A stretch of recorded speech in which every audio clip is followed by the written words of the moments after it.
This podcast of the Equine Forum is brought to you by the University of Louisville Equine Industry Program at the College of Business. It all begins in 15 seconds right after this word from our podcast sponsor. The University of Louisville Equine Industry Program at the College of Business is now offering a graduate certificate, which can be completed in 15 or 30 weeks and be done as a standalone or used as 20% of your MBA. Classes at both the undergraduate and graduate level are forming now for August.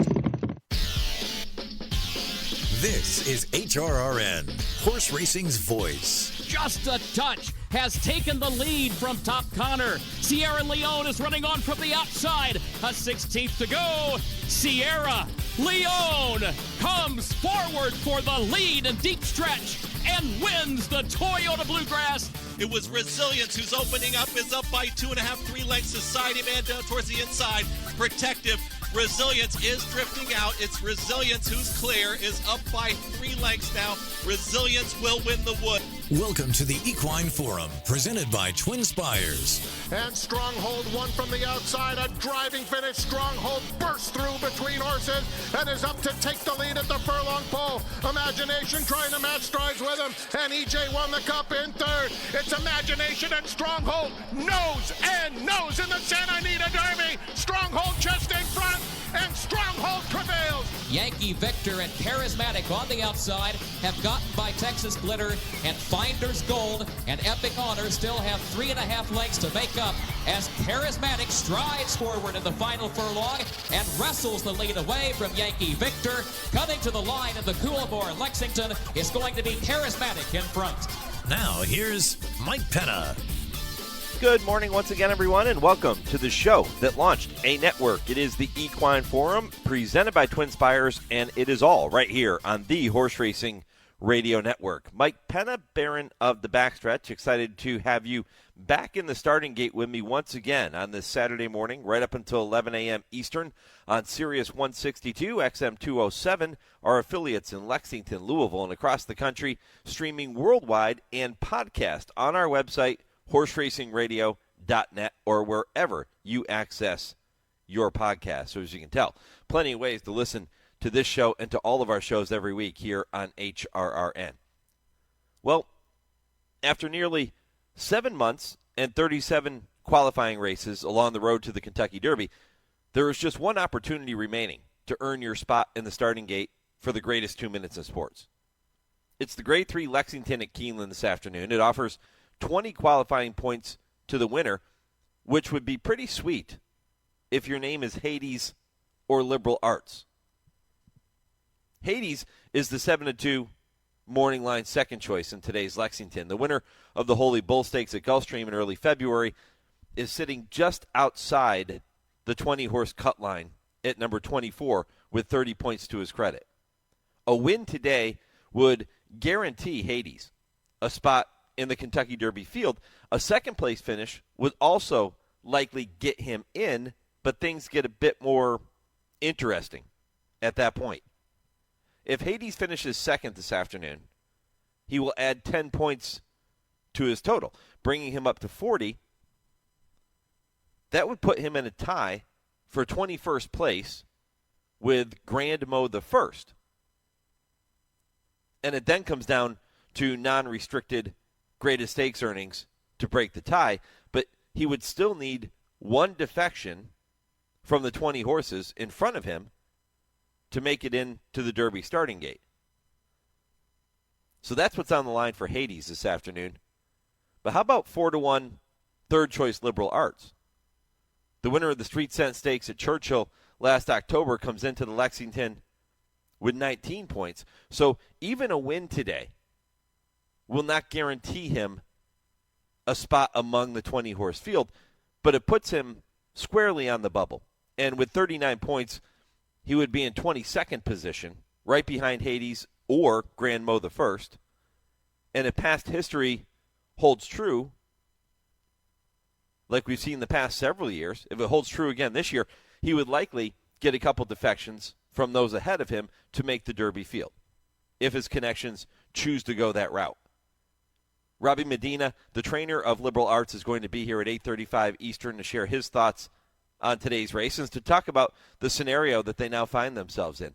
Encino winner of the Battaglia Memorial last time out at Turfway, is in a very similar position, almost identical position, to Liberal Arts.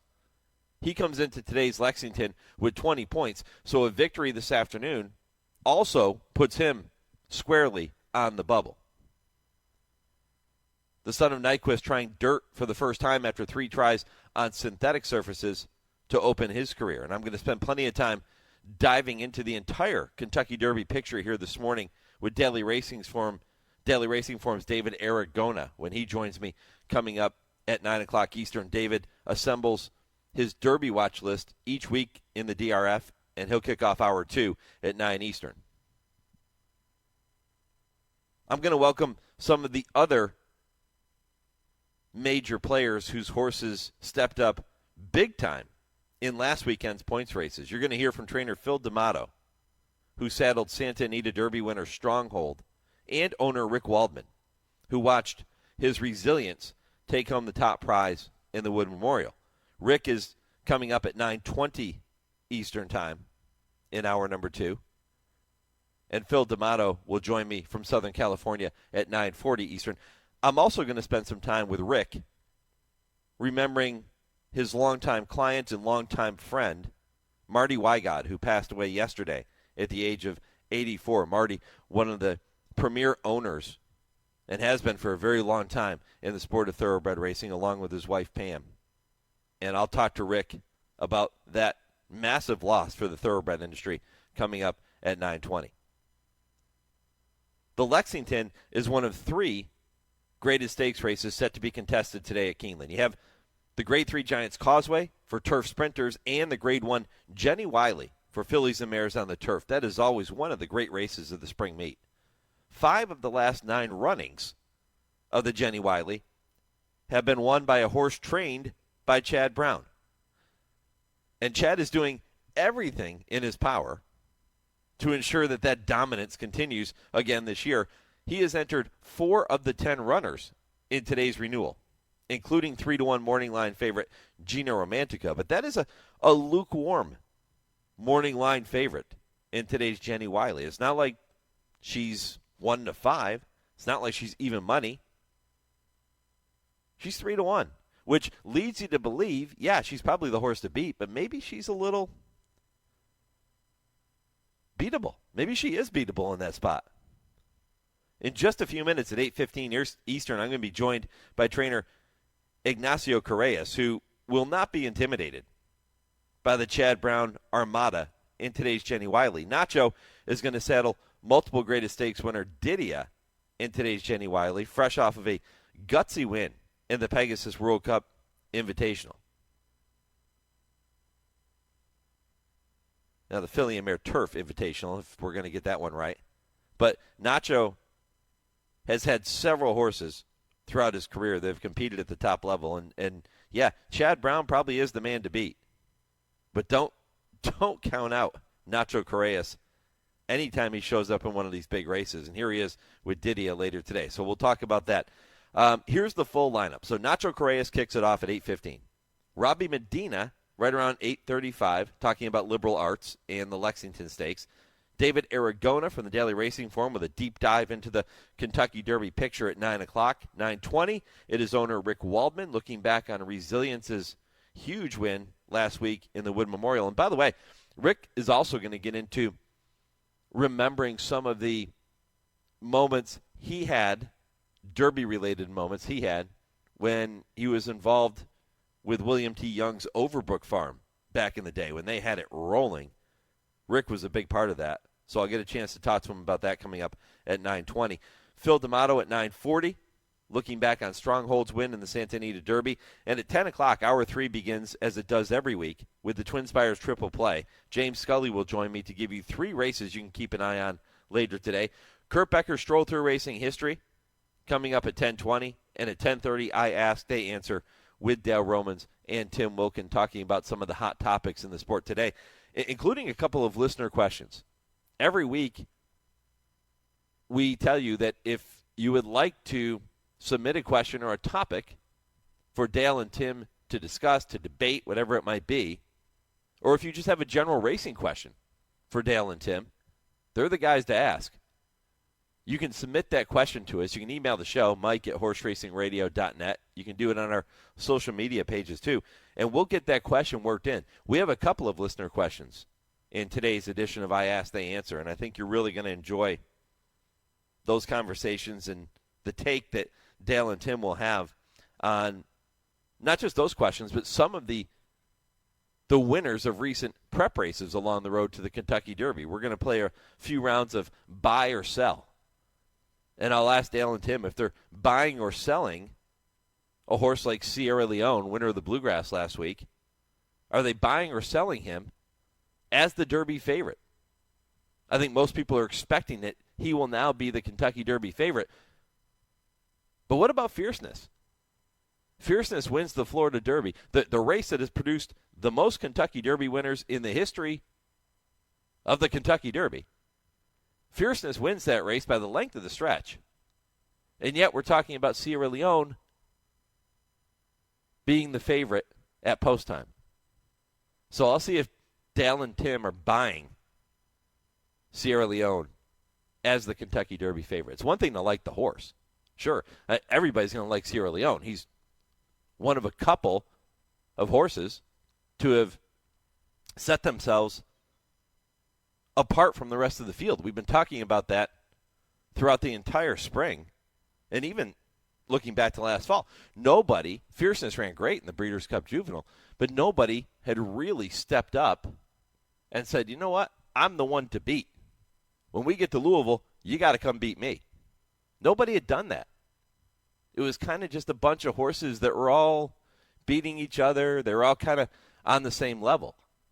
Well, now Fierceness has done it, and Sierra Leone did it last week. Both of those very emphatic victories. So I'll see what Dale and Tib have to say about that coming up 10:30 Eastern.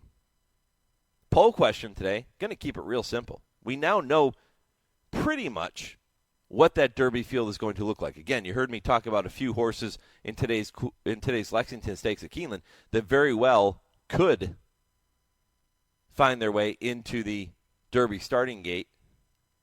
But I want to know, who is your Derby horse? We're going to keep it real simple. Sitting here 3 weeks out, who is your Derby horse right now? That's the question. Who is your Derby horse right now? Sitting here on April 13th. You can go to @HRRN on Twitter, Horse Racing Radio Network on Facebook, or you can email the show if you don't do social media. Email me, mike@horseracingradio.net, and let me know, who is your Derby horse right now? Can't wait to see what those responses are. I'll update that throughout the show. This is the Equine Forum presented by TwinSpires on HRRN, Horse Racing's voice.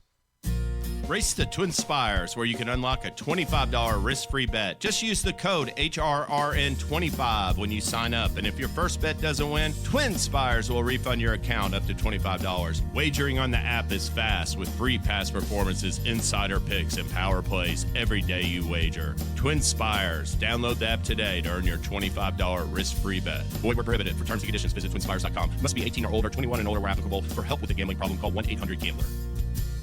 Fans, we would like to thank you for helping make our classic meet a great success. The Santa Anita Derby did not disappoint. A Stronghold t-shirt is already in the works and should be available right around Kentucky Derby Day. And how about that legendary performance by Frankie Dettori? It was just spectacular. We are now open for simulcasting, and live racing will return for our Hollywood meet on Friday, April 19th. Opening weekend brings us 4 big stakes races highlighted by the Grade 2 Santa Maria Stakes on April 21st. Great special events are lined up too, like a big day on April 27th filled with entertainment like the Frenchy Bulldog Derby, a Hot Wings trackside event, and a recently added Laps and Lowriders event that features stand-up comedians, a classic car show, and a family fun zone all in the infield. The top jockeys, the top trainers, and world-class racing are here at the great race place, Santa Anita Park.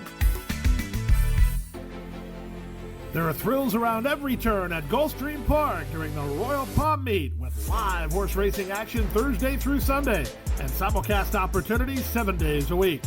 Come out and enjoy weekend stakes races, including the Royal Palm Juvenile on the road to Royal Ascot. Take in the action from the Carousel Club, or feast in Ten Palms Restaurant with an elevated view of the track. For stake schedules, tickets, and more, head to GulfstreamPark.com. You're listening to the Equine Forum on HRRN, presented by TwinSpires. They stack and pack with a quarter of a mile left to go. Didia makes her bid for the lead. Inside Accomplished Girl, Luce's sister Luann. Ruby Nell is next. Down the center in Star Fortress. There's an eighth of a mile to go. Didia roused on the top end and trying to kick away. At the rail, it's Surprisingly who fires through and charges hard. Didia's almost there. Surprisingly's out of time. Didia wins the Pegasus World Cup Filly and Mare Turf. A half a length in the end from Surprisingly second. It's close for third, a variety of chances, including Fluffy Socks in 140 and 4. Welcome back to the Equine Forum, presented by TwinSpires on this Saturday morning, 3 weeks away from the Kentucky Derby. You do have the Lexington Stakes at Keeneland later today as the final Derby points race. One more opportunity for somebody to try to earn their way into that Derby starting gate. But the other big race, and I told you there are 3 graded stakes races set to be contested at Keeneland this afternoon. The other big race is the only Grade 1 on the card, the Grade 1 Jenny Wiley. And you just heard the call from Pete Aiello of the Pegasus World Cup Filly and Mare Turf at Gulfstream on January 27th. That race won by Didia, who returns in this spot this afternoon for trainer Nacho Correas. Jose Ortiz back aboard after that gutsy victory last time out in South Florida. Going to have to take down Chad Brown, who has dominated this race over the past 9 years. Chad has 4 horses in there. He's always the man to beat when it comes to this particular race, or really almost any turf race. But Nacho Correas is not going to be intimidated by 4 Chad Brown horses because he has a pretty good one in Didia, and he's with us now here on the Horse Racing Radio Network. Nacho, good morning. Appreciate the visit.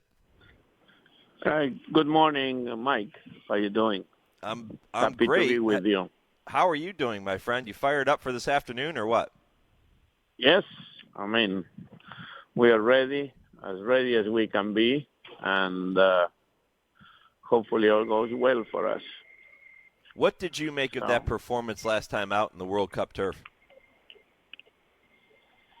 I mean, was what we were expecting, that kind of performance from her. She always, fires. Sometimes she gets a little bit more luck than others, but she always fires. We were expecting something like that.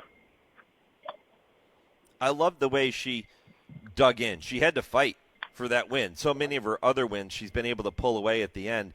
That didn't happen in that race, but she dug in gamely and was able to get to the wire. Yeah, well, that's how it, when you face better company, it's tougher to get away. When the races get tougher, I mean, you only need a nose. It's the same that a head or a neck. I mean, it's very difficult to be able to win those races for 2-3 lengths, So it's we are very happy where we are at, and we hope that the ground is still going to dry a little bit more. We have a beautiful day here. And we'll see. Have to wait. Yeah. Tough race. The turf might have a little give to it because of all the rain in the Lexington area over the past week or so. But she's never really run on a softer turf, has she, Nacho? She ran, yes, and she ran, well, first time out. Yeah. It was kind of soft, and she did well. So, we are waiting for a good performance today, too. What have the past few months been like for her since we last saw her at Gulfstream Park? Good, just keep her happy and, been preparing for this race since then. So that's what we have done. Not really, nothing that... Give me 1 second. Nacho Correas here on the Horse Racing Radio Network. Obviously working here this morning. That's one thing about doing this show from 8 to 11 a.m. When you're asking trainers to join you at this time, they're working. Sometimes a guy like Nacho, who has had so much success, is doing his thing. They don't understand what I asked them to do. Van juntos. Yes. So, but anyways, go. So, we're working today is Saturday. We're working a lot of horses.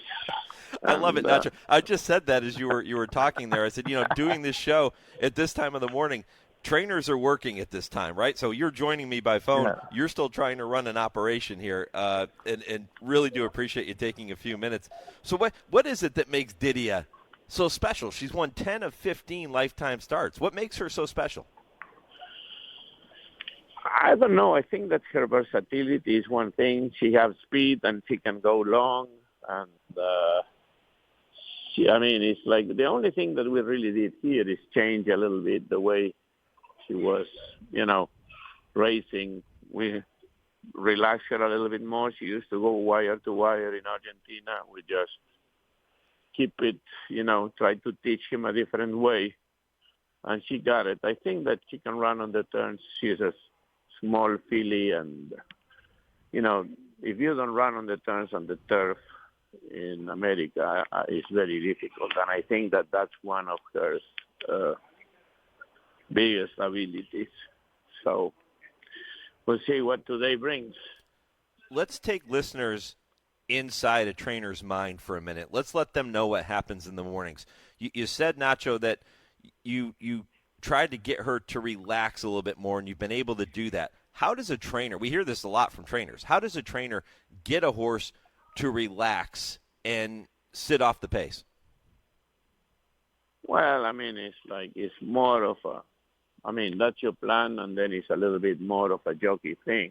You need to have a jockey committed to that, and Vince did a great job about that when her first race in Virginia. That was a slow pace, but he committed to be behind horses, and I think that that's what, you need, the person that is committed to your plan and teach them. And he was a very good teacher, per se.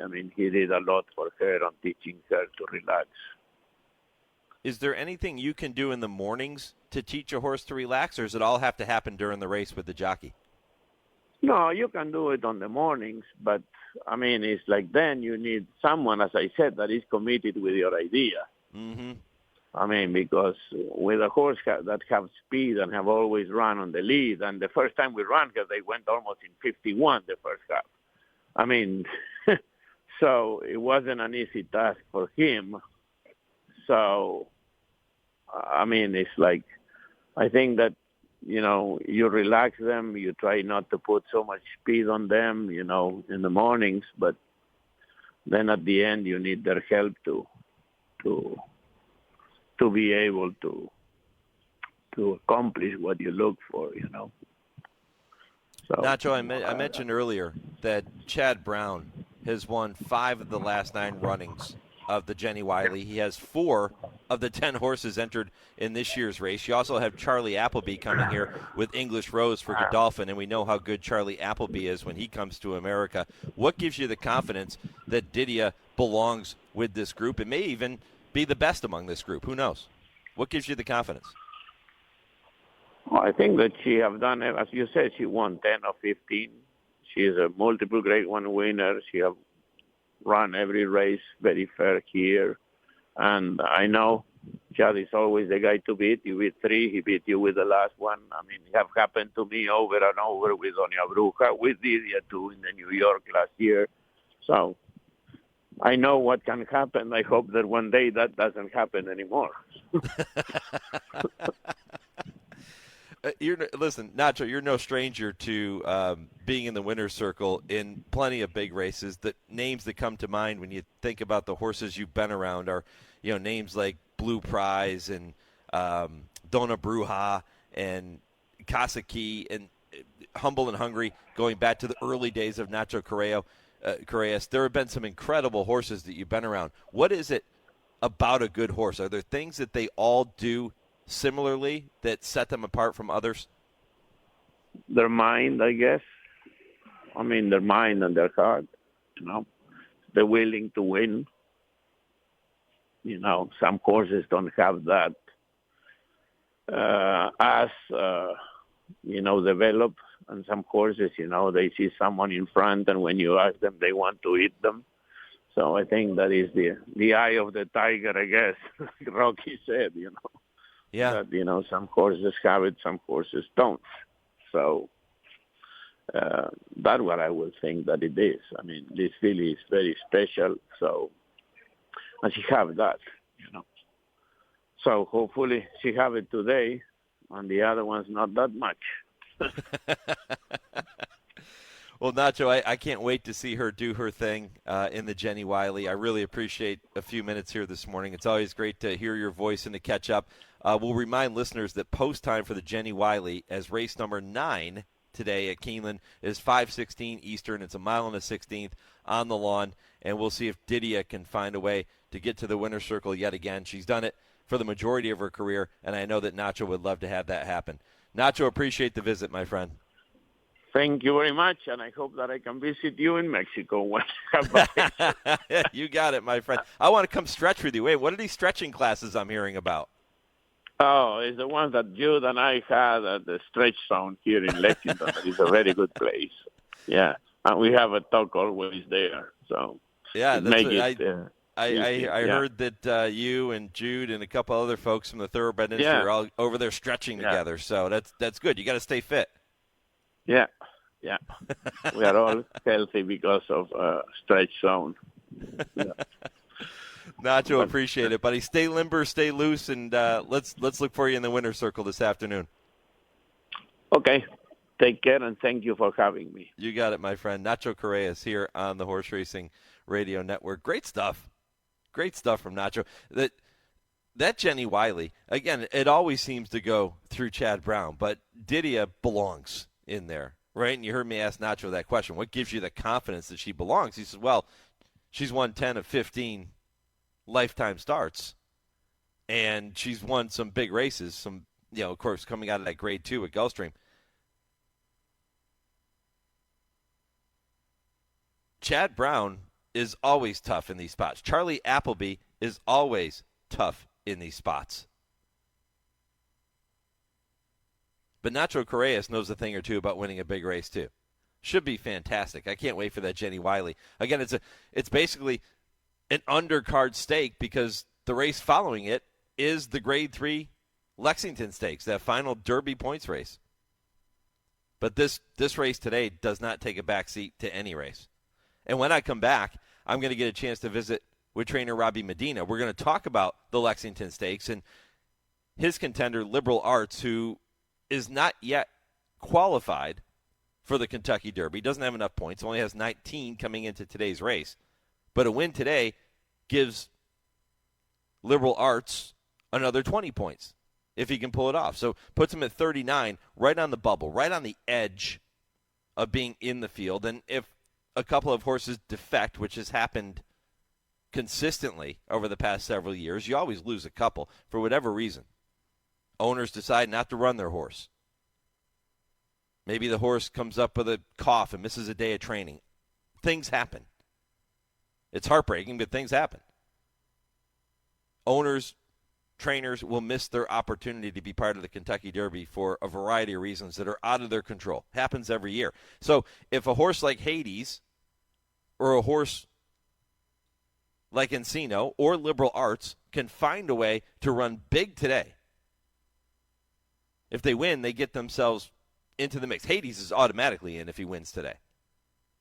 But if he runs second, he still finds himself in a position of waiting for something to happen to get in. But he's right there on the edge. So there is a lot on the line for a few horses coming up in the Lexington today, and Robbie Medina knows that very well. He'll join me coming up in the next segment. You're also going to hear from David Aragona of the Daily Racing Forum coming up at 9 o'clock Eastern. Ric Waldman will be with me at 9:20, and at 9:40, trainer Phil D'Amato, before we get you all the content coming up in Hour 3 as well. So a lot of things to talk about here this morning. Stay with me. Coming up next, it's your Legends of the Turf, a short commercial break, and then I welcome trainer Robbie Medina here on the Horse Racing Radio Network. When the subject of thoroughbred of this dissertation died September 26, 1945, he left a legacy that stirred more genuine affection in the hearts of sports fans than any other the American turf had ever known. Old Bones, as he later came to be nicknamed, was a lanky foal bred by F.D. Knight and earned universal acclaim on the racetrack in the colors of Willis Sharp Kilmer. As a thoroughbred, he came from nowhere, as the saying goes. His pedigree, my McGee, out of Fair Empress by Jim Gore, screamed aloud that he was strictly from the wrong side of thoroughbred racing's breeding track, so to speak. Somebody early on in his life had the presence and foresight to give him a name that fit him like a rubber glove and said it all about his talent on the racetrack as well. Exterminator. He started 100 times in his illustrious career, 150 being out of the money only 15 times. He had an interesting propensity to return to the winner's circle standing in a rather homely, ho-hum, nonchalant way. He carried the highest weight handicappers could dream up and did so with pride and with distinction. His composite earnings were astounding for the times, over $250,000. The most he ever earned for a win was $14,700 for his 1918 score in the Kentucky Derby. At that, he got to the Derby accidentally, and that story is well worth retelling. Racing for Carl Milam as a 2-year-old after being purchased from his breeder for $1,500 as a yearling, he won 4 times, but showed little, if anything, by way of class. The next spring, Willis Sharp Kilmer had the sensational colt Sunbriar eligible for the classic Run for the Roses, but Sunbriar did not train properly coming up to the race. Shortly before the Derby, Kilmer bought Exterminator from Milam for $9,000 just for the sake of having the Silks appear among the starters in the Derby, and the rest is historically chronicled.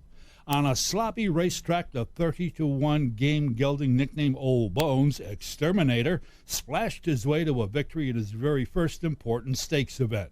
After that, he won every kind of race that racing secretaries could conceive. Oh, yes, he was beaten often, but not one time for lack of effort. They piled weight on him that would make a mule driver apologize to a mountain burro and send them on out to take on their best at their favorite distance. Exterminator never gave a poor effort. He was the unequivocal thoroughbred idol of racing patrons everywhere, his name a household word. He ran under the tutelage of 7 different trainers and made everybody famous that was ever connected with him. As gutsy and courageous a performer as ever set foot on the American racetrack, he was game to the core, even to his last race when he broke down and yet hung on determinedly to finish 3rd. In the early morning hours of September 26, 1945, he met the Grim Reaper in his stall at Sunbriar Court in Binghamton, New York, at the age of 30. An inconspicuous stone marker stands there today above his head on a simple grave overlooking the Susquehanna River alongside his one-time stablemate, Sunbriar.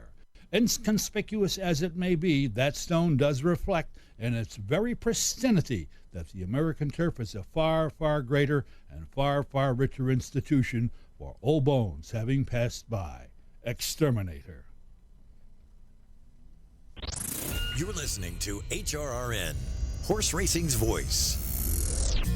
Race the TwinSpires, where you can unlock a $25 risk-free bet. Just use the code HRRN25 when you sign up. And if your first bet doesn't win, TwinSpires will refund your account up to $25. Wagering on the app is fast with free past performances, insider picks, and power plays every day you wager. TwinSpires. Download the app today to earn your $25 risk-free bet. Void where prohibited. For terms and conditions, visit TwinSpires.com. Must be 18 or older, 21 and older where applicable. For help with a gambling problem, call 1-800-GAMBLER. When it's time to paint the fences and barns, think Farm Paint. At Farm Paint, you get the industry's best coatings and paints factory direct at low, low prices. Farm Paint is your source for quality paints, roof coatings, dustless arena footings, and more. You can purchase online or drop into a Farm Paint store near you with locations in heart of bluegrass country at 700 Phillips Lane in Lexington, Kentucky, Columbus, Ohio, and Sandusky, Ohio. Buy factory direct and save at farmpaint.com. That's farmpaint.com. Hey, if your horse struggles with ulcers from time to time, I've got some good news for you. Reline GI by Haggard has a new improved formula, and scientific studies show that it definitely improves gut health. So what's new about Reline GI? It's made with a new beta-glucan that stimulates the immune system to work on targeted areas of a horse's stomach. Plus, there's also a new price that can save you nearly $100 per gallon. Visit ResolveVet.com to learn more about new Reline GI. Better science, better formula, better gut support. When the spring meet ends, summer success begins. Buy, sell, fresh winners, hot prospects. One night, one chance. Finish strong. Don't miss out. The Keeneland April Selected Horses of Racing Age Sale. Friday, April 26th.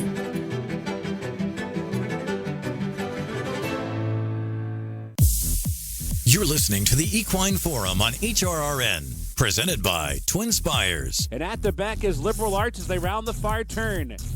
Gettysburg Address is still the leader.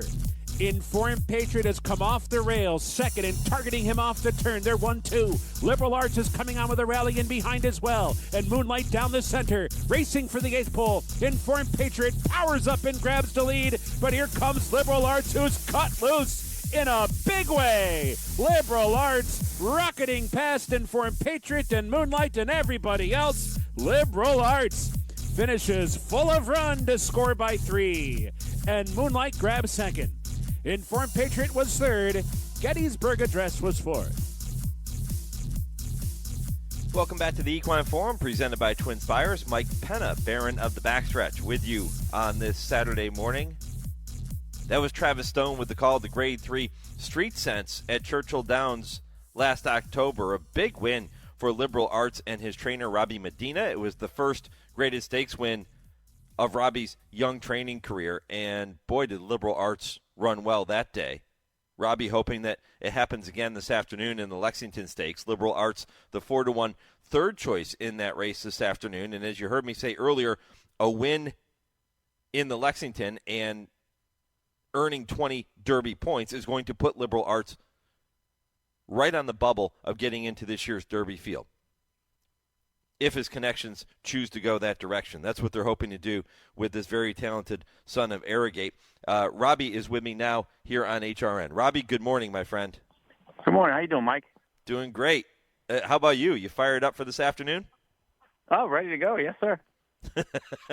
Let's start with that win in the Street Sense, because he wins that race. He comes back. He runs third in the Southwest, and then last time out things didn't go his way in the Arkansas Derby. But look back on that win at Churchill Downs last October. Well, it was. I was expecting him to run very well, which he did, which is always good. And for me personally, it was a very big win. The only time he has ever finished worse than third was last time out in the Arkansas Derby. What happened that day? Mike, Tyler Gafffield rode him, and he said that when he was, going into the first turn there, he was in tight, and then when a horse came up the inside of him, he said he kind of panicked, and he just wanted out of there in the worst of ways, and he just went straight to the outside. And why he did that, I mean, I'm assuming that's why he did it, because Tyler said he was all panicked. And if there was any silver lining, considering he did all that, he really didn't get beat that bad.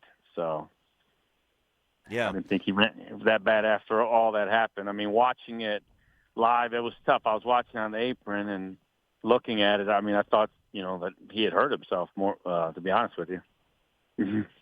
Had he ever shown that side of him to you in the mornings or anything? No, Mike. I tell you, he is a hard. He's hard to train. He's a gal, wants to gallop strong. He's going to do it his way, but he's never, done anything like that. Never in a gallop or a work or anything. So, I like I said, I was just chalking it up as a bad day. But once they do something like that, you're going to always have that. You make the switch then to Erod Ortiz Jr. in today's Lexington Stakes. Is that because of what happened in the Arkansas Derby, or was that just because of a different scenario that came up and Erod was available? Oh, did we lose Robbie? Oh, I'm sorry. But did you lose me, Mike? Oh, we got you. We got you, my friend. I was asking you about the rider change. So Tyler is off in today's Lexington Stakes. You do get Erod Ortiz Jr., the two top riders at Keeneland right now. Was that because of what happened in the Arkansas Derby? No, not at all, Mike. I kind of went in there the last second, and when I went in there, I couldn't. I was going to get try to get Tyler, but Matt said that he couldn't get out of his commitment. So, and then when Irad popped up, that's what we went with, which is no bad shape. Yeah, it's a pretty good replacement, right? Yeah, I went from great to great, so there's no problem. Yeah, Tyler riding Dilger for Safi Joseph Jr. in the Lexington Stakes, so he's going to try and beat you later today. I was laying out the scenario with Liberal Arts, having 19 points coming into the race today, and if he wins the race, he gets 20 more, so now it puts him at 39, puts him on the bubble, just outside the top 20 on the Derby points list. He'll need a couple defections to get in if you decide to do so. How does that work? If he wins today, do you sit down with the owners and say, okay, what do you think? Do we try to skip the Derby, go to the Preakness, or make some other calls? Or do you say, hey, if we get into the Derby, we're going? Well, I mean, if he goes over there and runs the way I thought he was going to run in the Arkansas Derby, and that puts us in a position, I think we'll get our heads together and just, got to at least, entertain that because, there's only one Derby and, there are only three at one time in their life. If he were to come out of it great and he had a chance to go over and run, we get our heads together. But if not, then we'd probably, have to think of, a race like the Preakness if he would have, run really good today and we had to wait for that. That's fine. Mm-hmm. Yeah.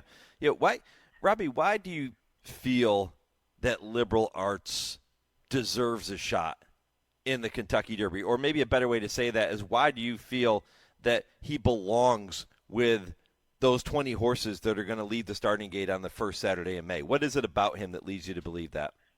I mean, he's a very, very talented horse. And, other than the last race, he's never, everything he's done in the afternoons, I mean, he's run, spot on. And going into the Arkansas Derby, I really didn't think he'd be any worse than second, the way he was training up to it and stuff like that. And that's, that's why they got to run the race. But, I think, I think he's definitely of that caliber of those horses that are going to be running in the Derby. But, if we get there, if today answers some questions and we have a chance to get there, and if we get there, fine. If not, if we got to wait, that's fine as well.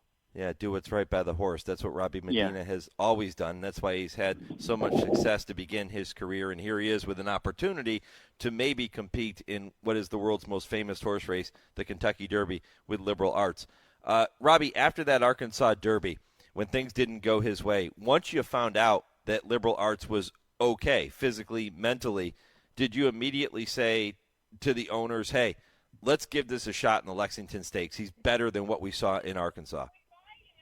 Yeah, Mike, I watched him, cooling out, and he was fine. And then once we got back here to Kentucky, and then I trained him a couple of days. I mean, he was just so good and fresh. I figured, that'd be a good thing to do with him. And, so I talked to them and the owners, and they were fine with it. Yeah, as long as the horse is fine, why not? Give it a shot. And he comes back on short rest. He doesn't show any public works, Robbie. So what have the past couple of weeks been like for Liberal Arts? I've just been galloping him. Like I said, Mike, he gallops really strong. So I kind of tinkered with the idea of maybe, blowing him out yesterday, 3/8 or something. But I think, after running a mile and 8, 2 weeks ago, maybe he ran a little further than that when he was on the outside there for a little bit. That I don't think we need to do anything. Just lead him on over there. Yeah, he's a good horse. Size up the competition for me today, Robbie. I mentioned a couple of the horses that he'll have to get past if he's going to win this race, including the morning line favorite, the Wine Steward from Mike Maker, who hasn't been seen since finishing second in the Breeders' Futurity at Keeneland last October. This will be his 3-year-old debut. Size up the competition. The Wine Steward's a very nice horse. I mean, he ran great at Keeneland last fall. And, he even though coming off a layoff, he's drawn well, and he's good. If he runs, if most 2-year-olds they improve at 3, he's going to be very competitive. You got Joe Orsino's horse Hades. He ran great in the Holy Bull, and probably didn't get the best of runs when he ran the Florida Derby. And I see they have blinkers on him, so I'm assuming they're going to want to leave there. Brad Cox's horse Encino, he ran Turfway. I was in the race he won last time on. I thought he was pretty impressive, and if he can transfer that to the dirt, he'll be solid as well. So I think there's horses in there that are pretty nice. I'm glad you mentioned Encino trying to transfer his form to the main track, because he has made all 3 career starts on a synthetic surface at Turfway Park. Robbie, you've had horses do that. How challenging is it, or how significant of a change is it for a horse to go from a synthetic surface to a, let's call it, conventional dirt racing surface? I'm not an expert on that, Mike. I've never based at a track that had trained on it, other than when I worked for Sugar and we'd be at Keeneland. But I will say one thing about Turfway: you could train and run on synthetic, and they could run on the dirt. It doesn't seem like vice versa. If you train on the dirt to run on the synthetic, it seems that's a little trickier. So I would never, toss a horse because they've been running on the synthetic. Now they're going to run on the dirt. So I wouldn't. That's interesting. Why do you think it becomes more challenging to do it the other way, training on dirt, running on synthetic? I don't know. Mike, I've had horses, here at the training center that, it's dirt track. They train really good. And I've taken them down there to Turfway, and they haven't run any good. I took a horse there and ran him the first time. He ran second. Horse named Archie de Giza. I ran him at Turfway. He ran second. He ran okay, but you could see he was not what I thought he'd do. And then I ran him back. He ran no good. And then I took him to Oaklawn, and he won like a good thing. So I see more horses, like I said, go from synthetic running good on dirt as opposed to the other way around. Yep. Yeah, interesting. Well, let's hope Liberal Arts. And I don't know why. Yeah, I mean, it's even. Here you are, an experienced trainer, and you're still trying to figure it out, right? Yeah. So, there are no easy answers when you're talking about switching surfaces, and I guess it would be the same, turf to dirt as well. Exactly. Or I've seen, some horses that are dirt horses. When I work for Shug, sometimes you breeze them on the grass, even though you're going to run on the dirt, and that kind of does something to them where they run lights out on the dirt. Mm-hmm. Like I said, I don't know, Mike. Maybe I'm a slow learner. Maybe one day I'll figure it out. You mentioned working for Shug. Are there some similarities to the way that you train horses and approach your business, Robbie, to what Shug McGahee does with his stable? Yeah, I would say. I worked there a long time, and he's pretty dang good. And if I didn't take away some of that stuff, every horse is different. That's the one thing about, Shug that you learn is every horse is different. You can't train them all the same. But I took away a lot of the way I go about it every day and stuff like that, a lot of the stuff from him. And, working with him too, you don't see it done as much, but, used to be, running a horse back in 2 weeks was, no big deal. Now it's, people look at you like you got 3 heads when you want to run a horse right back. Yep. Yeah, that's a great point that you bring up. A lot of people will look at this and say, well, he's coming back on short rest. 2 weeks used to be commonplace back in the day, quote unquote. Oh, we ran a point of entry at Keeneland, 1.5 miles and a 2 other then, and he won, and he came back, if memory serves me correct, 13, 14, 15 days later. He won the Elkhorn even easier. Yeah. So, he ran 2 races, both 1.5 miles in the span of basically 2 weeks. So, I think most horses, they have that in them, a couple times a year. If they're doing good, they can run back real quick. Sure. Yeah, and that's the key. And as you said, every horse is different. So what was right for point of entry might not be right for Liberal Arts, or it might be. Exactly. Every horse has to be handled as an individual, right? Without a doubt. Like I said, it doesn't matter size, or some small horses, you got to train them actually harder than a bigger horse. So it's just, they have to kind of dictate to you. And like I said, that's why I'm,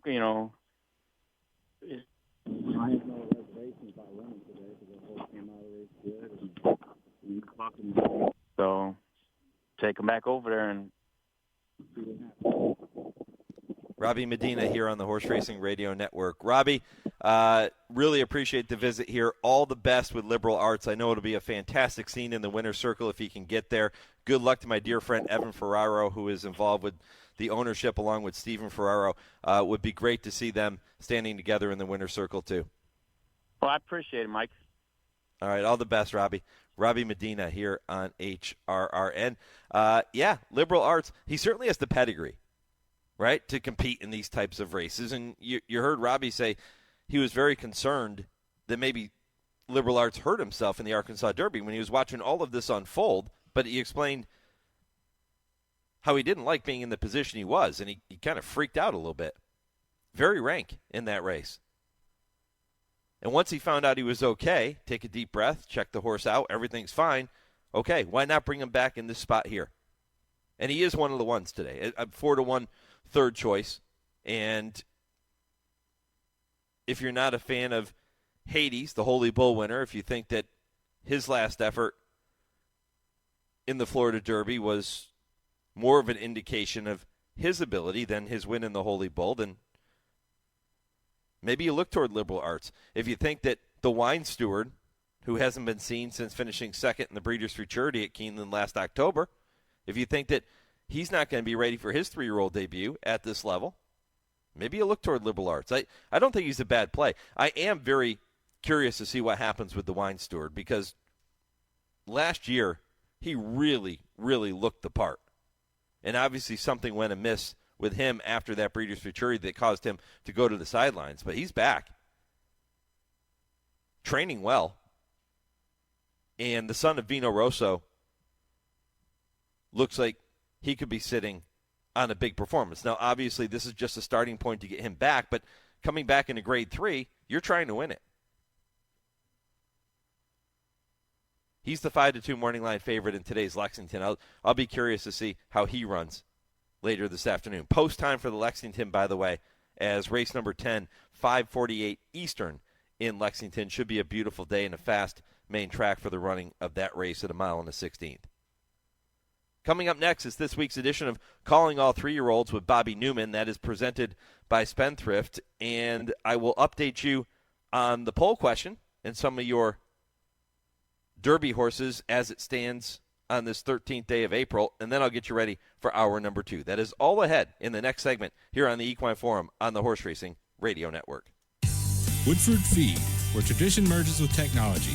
Family owned since 1940 and providing exceptional customer service, Woodford Feed specializes in the highest quality feed, using only the finest ingredients to ensure optimal nutrition for your horses. In addition, Woodford Feed can help with all your farm needs, including field seed, fertilizer, and weed control. So whether your horse is sprinting around the racetrack or has a foal by her side, count on Woodford Feed to provide the quality nutrition necessary to perform at the highest level. Woodford Feed, Versailles, Kentucky.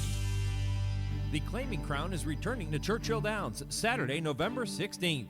Make plans to be part of the Claiming Horse version of the Breeders' Cup, showcasing 8 Claiming Crown races offering a minimum of $100,000. Each race will also offer a Kentucky Thoroughbred Development Fund purse supplement for registered Kentucky breds. An invaluable goes all the way up top to win at a length and a half. Eligibility request deadline for the Claiming Crown at Churchill Downs is Saturday, October 26th.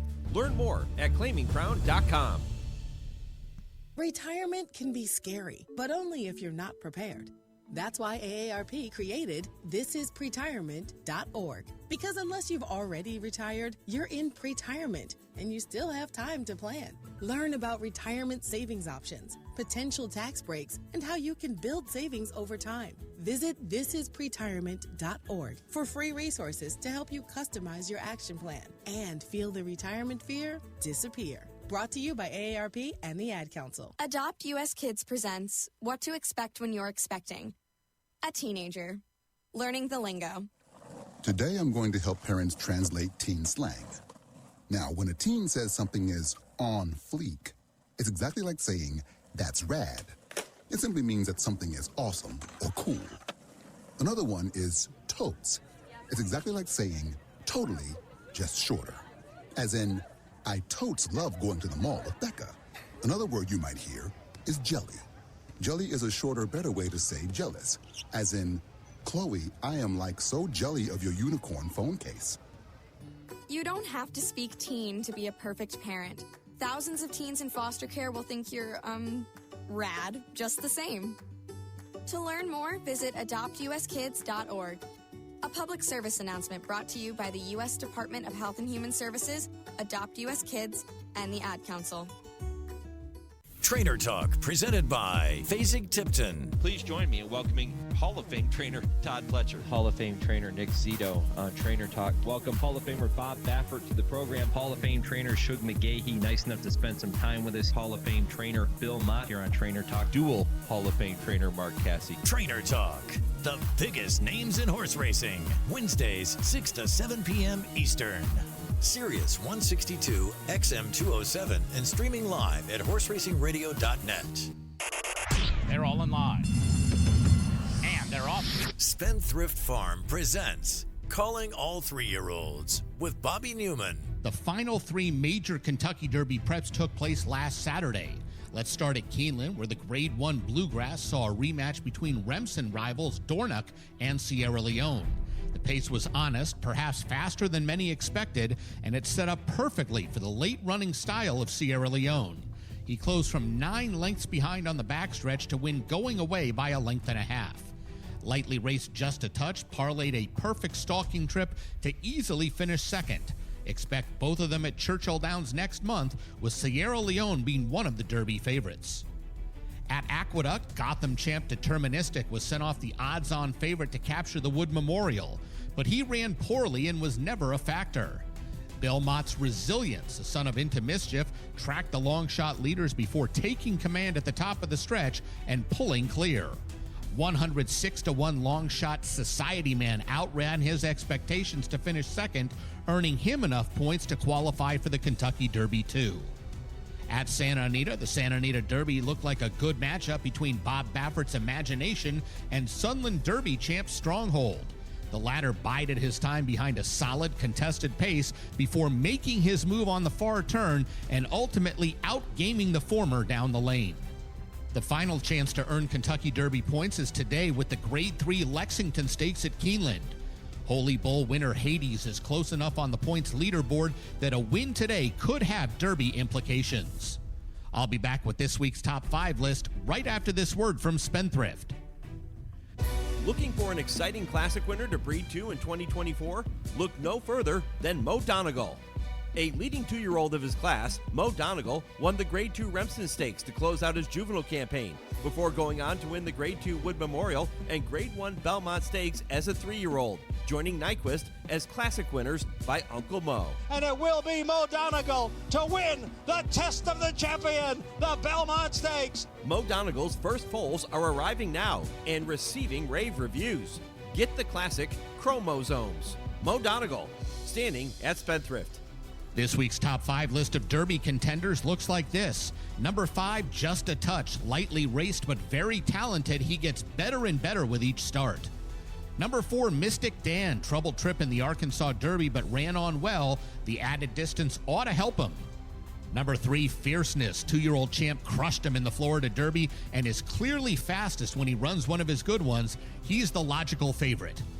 Number 2, Forever Young. Japan-based runner is undefeated despite shipping all over the world. Now it's on to Kentucky.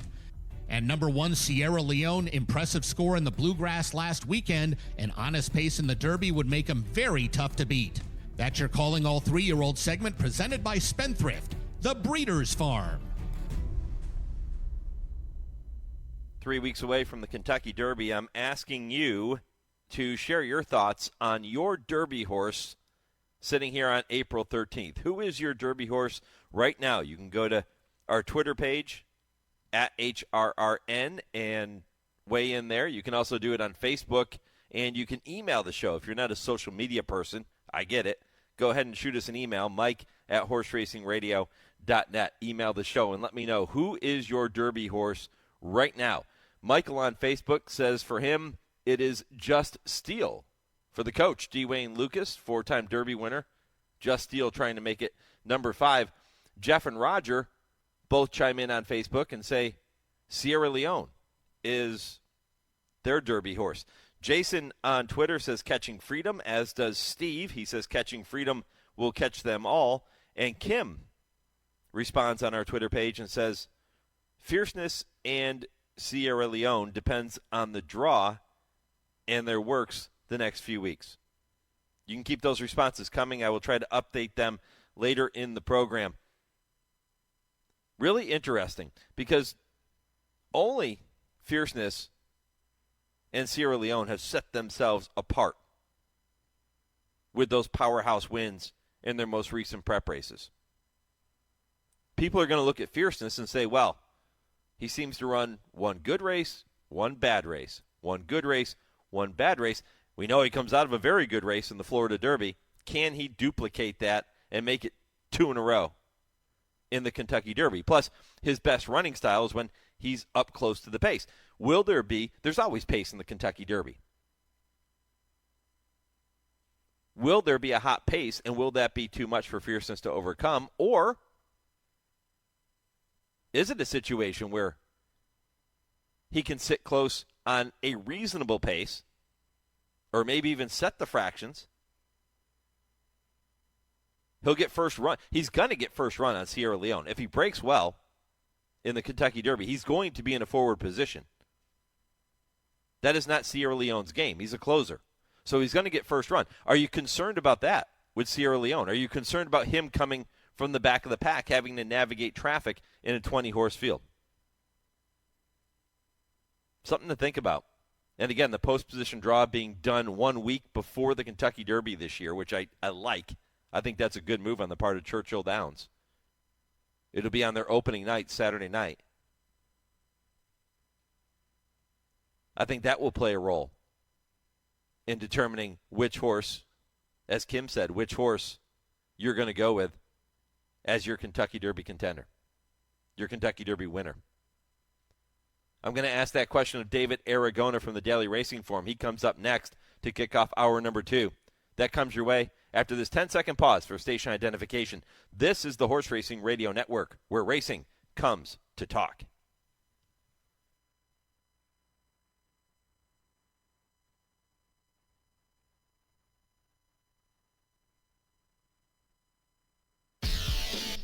This is the Equine Forum, presented by TwinSpires.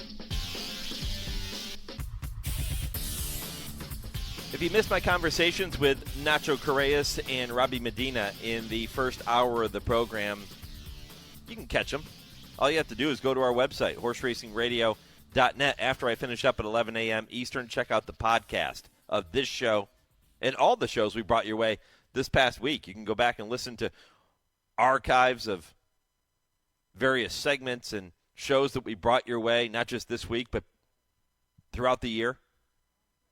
You can go back and check out our trainer talk shows, Kurt Becker, Stroll Through Racing History. It's all there for you on our website, horseracingradio.net. You can do that, too, on every podcast platform. So if you listen to your podcasts on Apple Podcasts, if you listen on Spotify, Google, however you get your podcast, type in Horse Racing Radio Network and follow along as we bring you great content every single week. And by the way, we are getting close to the launch of our Derby Countdown shows live from Churchill Downs again this year. We've been doing this for many, many years now. We'll be set up in the backside media area.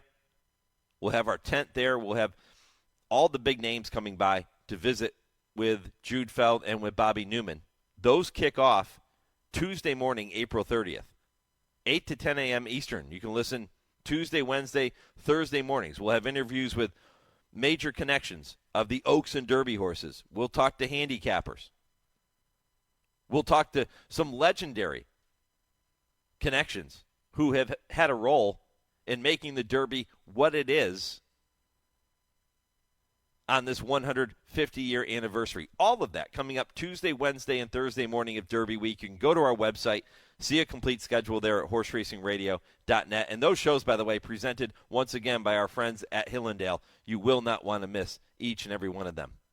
And you don't want to miss my special guest to kick off hour number 2. That is David Aragona from the Daily Racing Forum. He is with me now to talk Derby. David, good morning. Good morning. Thanks for having me on.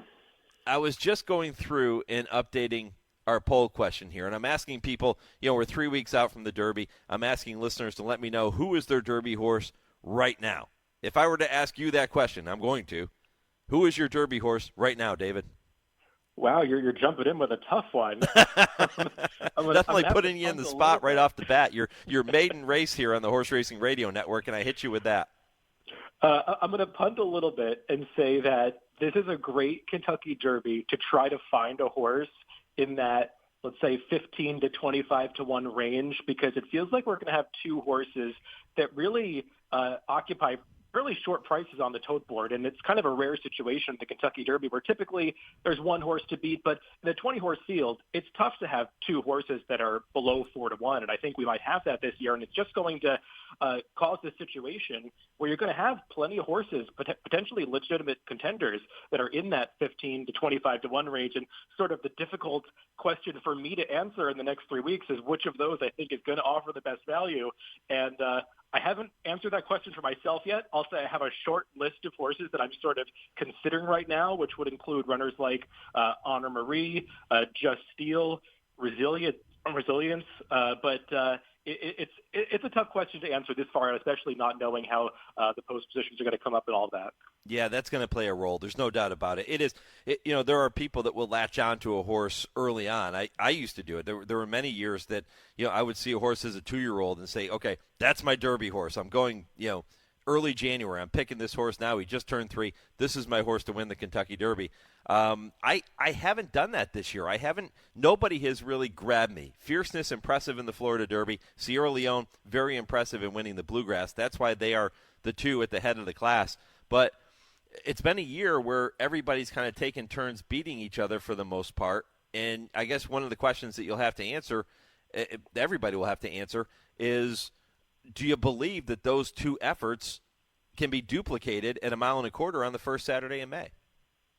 Yeah, I think it's the big question heading into this Kentucky Derby. And you've got these two favorites that really could not be any more different. I mean, Fierceness, he has that brilliance, but a race like the Kentucky Derby, it can be a real test for horses, not just in terms of their ability, but their ability to overcome adversity. And that's something that we haven't really seen Fierceness do. The couple of times that he's had just minor trouble at the start in the Champagne and the Holy Bull, he's thrown in the towel in the second half of those races. And you wonder with a start like we typically see in the Kentucky Derby where horses come over on each other, there's jostling, bumping.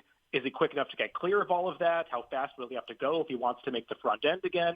Because he's a horse that has gotten pretty comfortable paces for him when he's been most impressive in the Breeders' Cup Juvenile and the Florida Derby. So, I mean, no doubt that Fierceness has shown the most talent out of anybody. But I think you do have to wonder whether he's the kind of horse that can overcome the rigors of the Kentucky Derby trip. And then Sierra Leone, I feel like he's the reliable horse. I mean, in terms of just showing up from race to race, he puts in that late run every time, but he is a deep closer in the Derby, and we have seen those types encounter traffic in the past. And coming from as far back as he does at a 20-horse field, it's not the easiest thing to do, and it does feel like there's some pace in this race for him, but he still has to, find those holes and seams to come through to get there, closing from as far back as he's going to. So questions for both to answer, but it feels like they are the two main players for sure. The horse that will no doubt get a lot of respect, but he's a bit of a mystery horse, is the Japanese entrant Forever Young, one of a couple Japanese horses, but he is the one that's the most highly accomplished.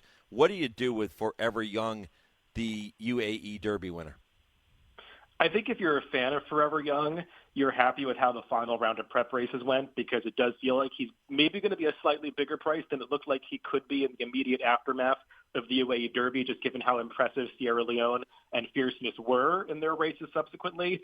Because, I mean, he is a horse that, as you said, has a following coming in here. He's undefeated in 5 starts. And, this path from the UAE Derby to the Kentucky Derby, it obviously hasn't worked, and there have been some very talented horses to try to do this, winning both races, and runners like Mendelssohn and Derma Sotogake, who did attract support in the Kentucky Derby, were unable to repeat their performances in Dubai on the first Saturday in May. I guess the big difference between Forever Young and those horses is that they achieved these lopsided front-running victories in Dubai, and that can sometimes be a course that can exaggerate those types of performances, whereas Forever Young, he's one that comes from a little off the pace. He's shown, the aptitude to relax behind horses, come from a little further back. And also we know he's got that stamina to go the longer distances. Obviously, he won the UAE Derby going a mile and 3/16. But even as a 2-year-old in Japan, they ran him a mile and an eighth in his first couple of starts. So he's always been cut out to do this. It's just a question of whether or not he has the talent to take down a couple of horses that we already know are really good running in the United States, the two favorites, and whether he can overcome that path that we have seen not work in the past, but maybe he has better attributes to tackle this challenge than some others that have tried it before him.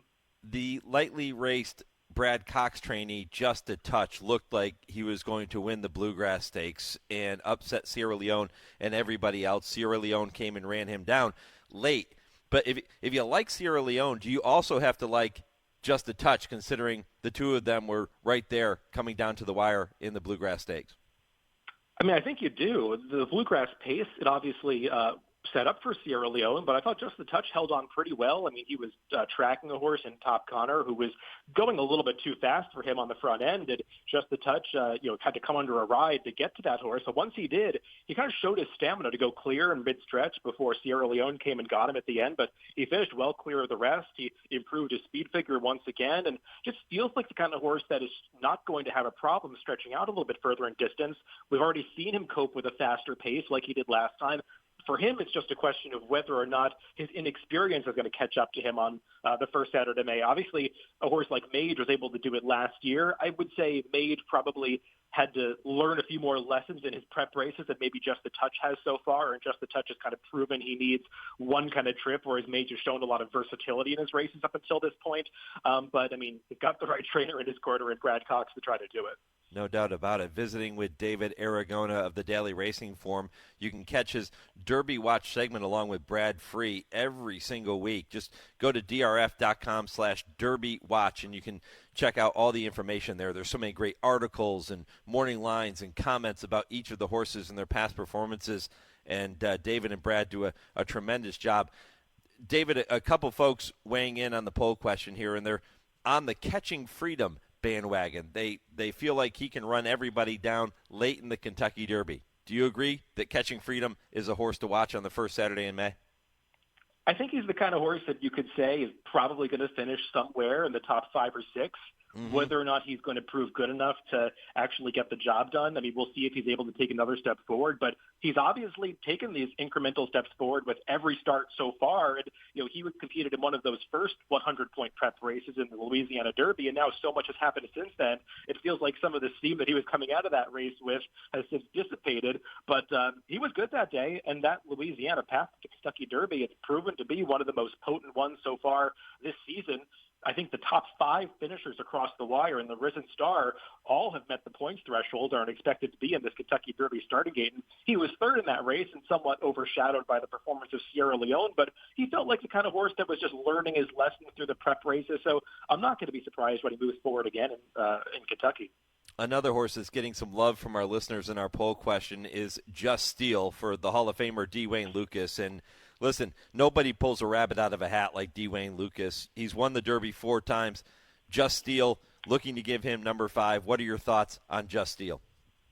Yeah, I know some people were surprised by his second-place finish in the Arkansas Derby. I wasn't maybe as surprised as some, because when you go back and watch his 2 preps prior to that, the Southwest and the Rebel, he really got the wrong trips in both of those races. I mean, we saw Mystic Dan just, scoot up that inside path that did seem to be an advantage on Southwest Day, and he ran the best of anybody, Just Steel did. That was wide, getting a trip around both turns. And then in the Rebel Stakes, I mean, he broke from the 11 hole and was literally 5 wide around the clubhouse turn and the far turn. That's just an impossible trip to have success with. So he was kind of dirtied up coming into the Arkansas Derby, and I think he proved that distance isn't going to be the big problem for him that I think a lot of people assumed it would be. And he ran well behind Muth, who would be one of the favorites if he were able to run in this race. And I know he's had plenty of starts and a lot more experience than others, so maybe you don't project him to have the same upside as some of the lightly raced runners in this field, but his final prep was a good one, and we've seen Dwayne Lucas get these horses with experience to continue stepping forward in the Triple Crown races before.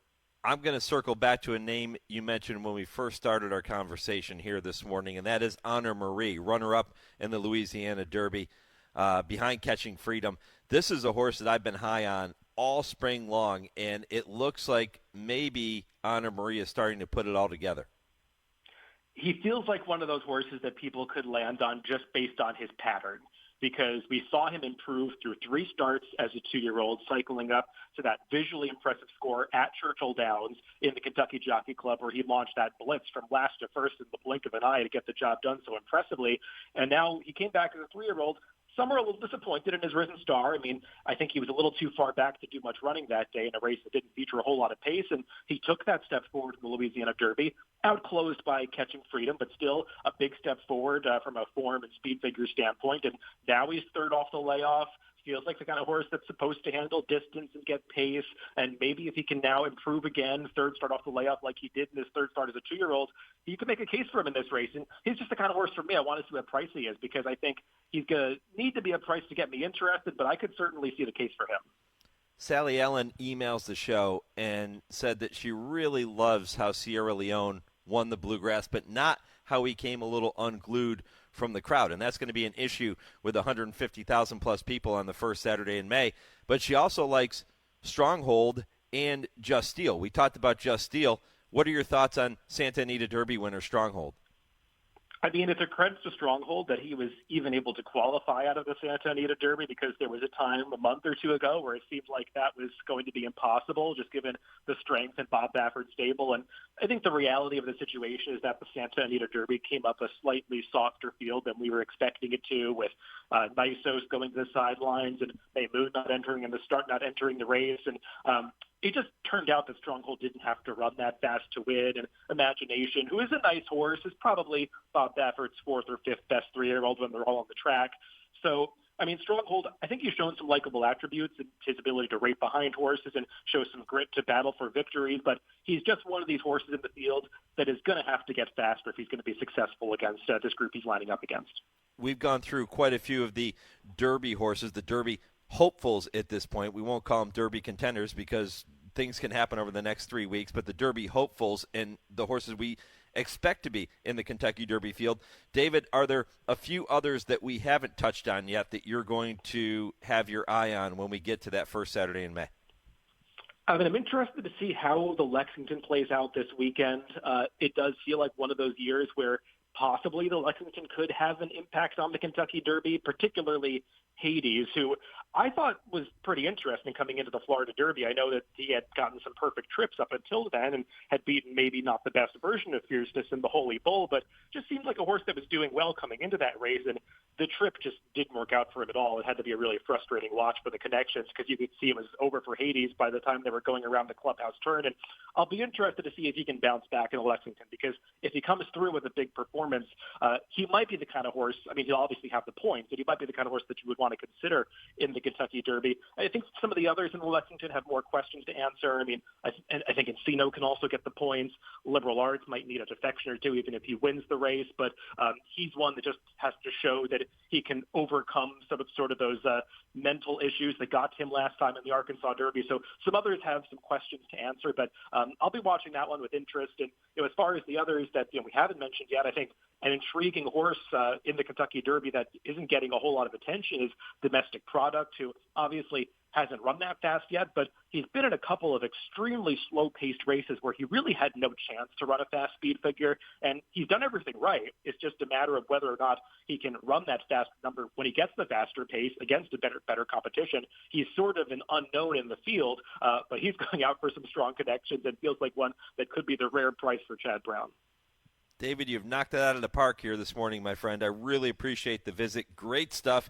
We'll encourage people to go to drf.com/DerbyWatch to read more of your analysis of all the contenders, and you'll continue to update that, I'm sure, as we get to the first Saturday in May. And really looking forward to a great Kentucky Derby, and looking forward to reading more of your pieces on there, too. Awesome. Thanks for having me on. Appreciate it. That is David Aragona from the Daily Racing Forum here on HRRN. If you missed that conversation, if you're just joining us, we'll put that podcast up there on our website after we finish up at 11 a.m. Eastern, so that you can go back and hear David's thoughts on all We touched on so many of the Derby hopefuls. You can go back and listen to that later on if you missed any of it. When I come back, it is time for this week's edition of Kentucky Bred, and I will welcome Ric Waldman, the owner of Wood Memorial winner Resilience, to the program. Stay tuned for that. This is the Equine Forum presented by TwinSpires on HRRN. Race the TwinSpires, where you can unlock a $25 risk-free bet. Just use the code HRRN25 when you sign up. And if your first bet doesn't win, TwinSpires will refund your account up to $25. Wagering on the app is fast with free past performances, insider picks, and power plays every day you wager. TwinSpires. Download the app today to earn your $25 risk-free bet. Void where prohibited. For terms and conditions, visit TwinSpires.com. Must be 18 or older, 21 and older where applicable. For help with a gambling problem, call 1-800-GAMBLER. Juveniles offered by perennial leading consigner Eddie Woods were once again well received at this year's OBS March 2-year-old and training sale, with a colt by Champion Matoli selling for $725,000, a filly by Twirling Candy selling for $600,000, and a Twirling Candy colt bringing $550,000. Find your next winner at the Eddie Woods consignment at the OBS April sale, April 16th to the 19th. Visit eddywoods.com. It's time now to shine the spotlight on the Darley Taking the Reins Performer of the Week. Castle Chaos is making up ground, and here comes Post Time on the grandstand side. Super Chow drifting like he does. Here comes Post Time to the outside, and Castle Chaos, the one hugging the rail, drifting out there. Super Chow. Post Time to the outside. Castle Chaos down to the inside, down to these two. Post Time. Post Time got up, and the final stage is over. Castle Chaos. Post Time, the son of Darley stallion Frosted, tallied yet another impressive victory in the Grade 2 Carter this past weekend. Post Time has now won 8 of 9 and is your Darley Taking the Reins Performer of the Week. Darley stallion Frosted, already with 12 black type horses this year. The best of all stallions standing under 40,000. Only Into Mischief, Quality Road, Justify, and Liam's Map have more. Learn about Frosted and all the Darley stallions by visiting darleymerica.com. You're listening to the Equine Forum on HRRN, presented by TwinSpires. Unbridled Stone, Cavalier on the inside, off the middle of the track. Grindstone is closing stoutly. It's Cavalier on the inside and Grindstone on the outside. McCarran and Bailey, here's the finish. Too tight to call. Was it Cavalier on the inside? Was it Bailey with Grindstone on the outside? Noses apart after a mile and a quarter in the Kentucky Derby. That is Dave Johnson with the call of Kentucky-bred Grindstone, carrying the colors of Overbrook Farm to victory in the 1996 running of the Run for the Roses. Although it wasn't immediately clear who got their nose in front that afternoon, it would be Grindstone, providing the late William T. Young with his lone victory in the greatest 2 minutes in sports. Ric Waldman played a major role in Overbrook's legendary chapter in thoroughbred racing, and he is now preparing for what he hopes will be a magical week in Louisville with his Wood Memorial winner, Resilience. And with that, it is time now for this week's Kentucky Bred Conversation, presented by the Kentucky Thoroughbred Development and Breeders' Incentive Funds. And before I welcome Rick to the program, a reminder that awards up to $3,000 a race are available from the Kentucky Breeders' Incentive Fund for winning an allowance or maiden special weight race anywhere in the USA or at Woodbine Racetrack. And awards up to $4,000 a race are available for winning a non-graded stakes anywhere in the USA or at Woodbine. And that, trust me, is just scratching the surface. I'm going to tell you about more incentives right after this week's Kentucky Bred Conversation with Ric Waldman. Rick, good morning. Good morning, Mike. How are you? Doing extremely well. Got a chance to listen to that call of Grindstone winning the Kentucky Derby, running down Cavalier. I want to ask you about that, and I want to talk about Resilience as well. But let's start with the news that came out yesterday, the passing of your dear friend and longtime client, Marty Wygod.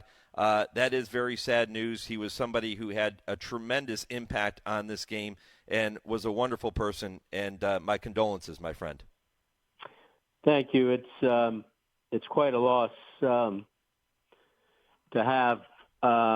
Marty and I, our business relationship grew much closer over the years, especially during the last 4 or 5 years, when coincidentally with COVID coming in and immobilizing a lot of people, so it allowed our relationship to grow even closer. I'm grateful for that. I gained far more from Marty than I gave.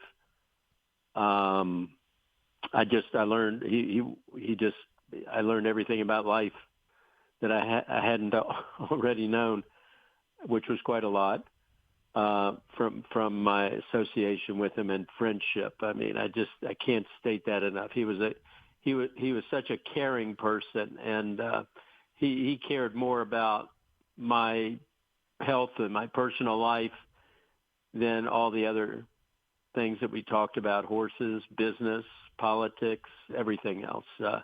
But he really did. He really was a caring person to me, and I'd like to feel unique in that regard, but that's how he was with mankind.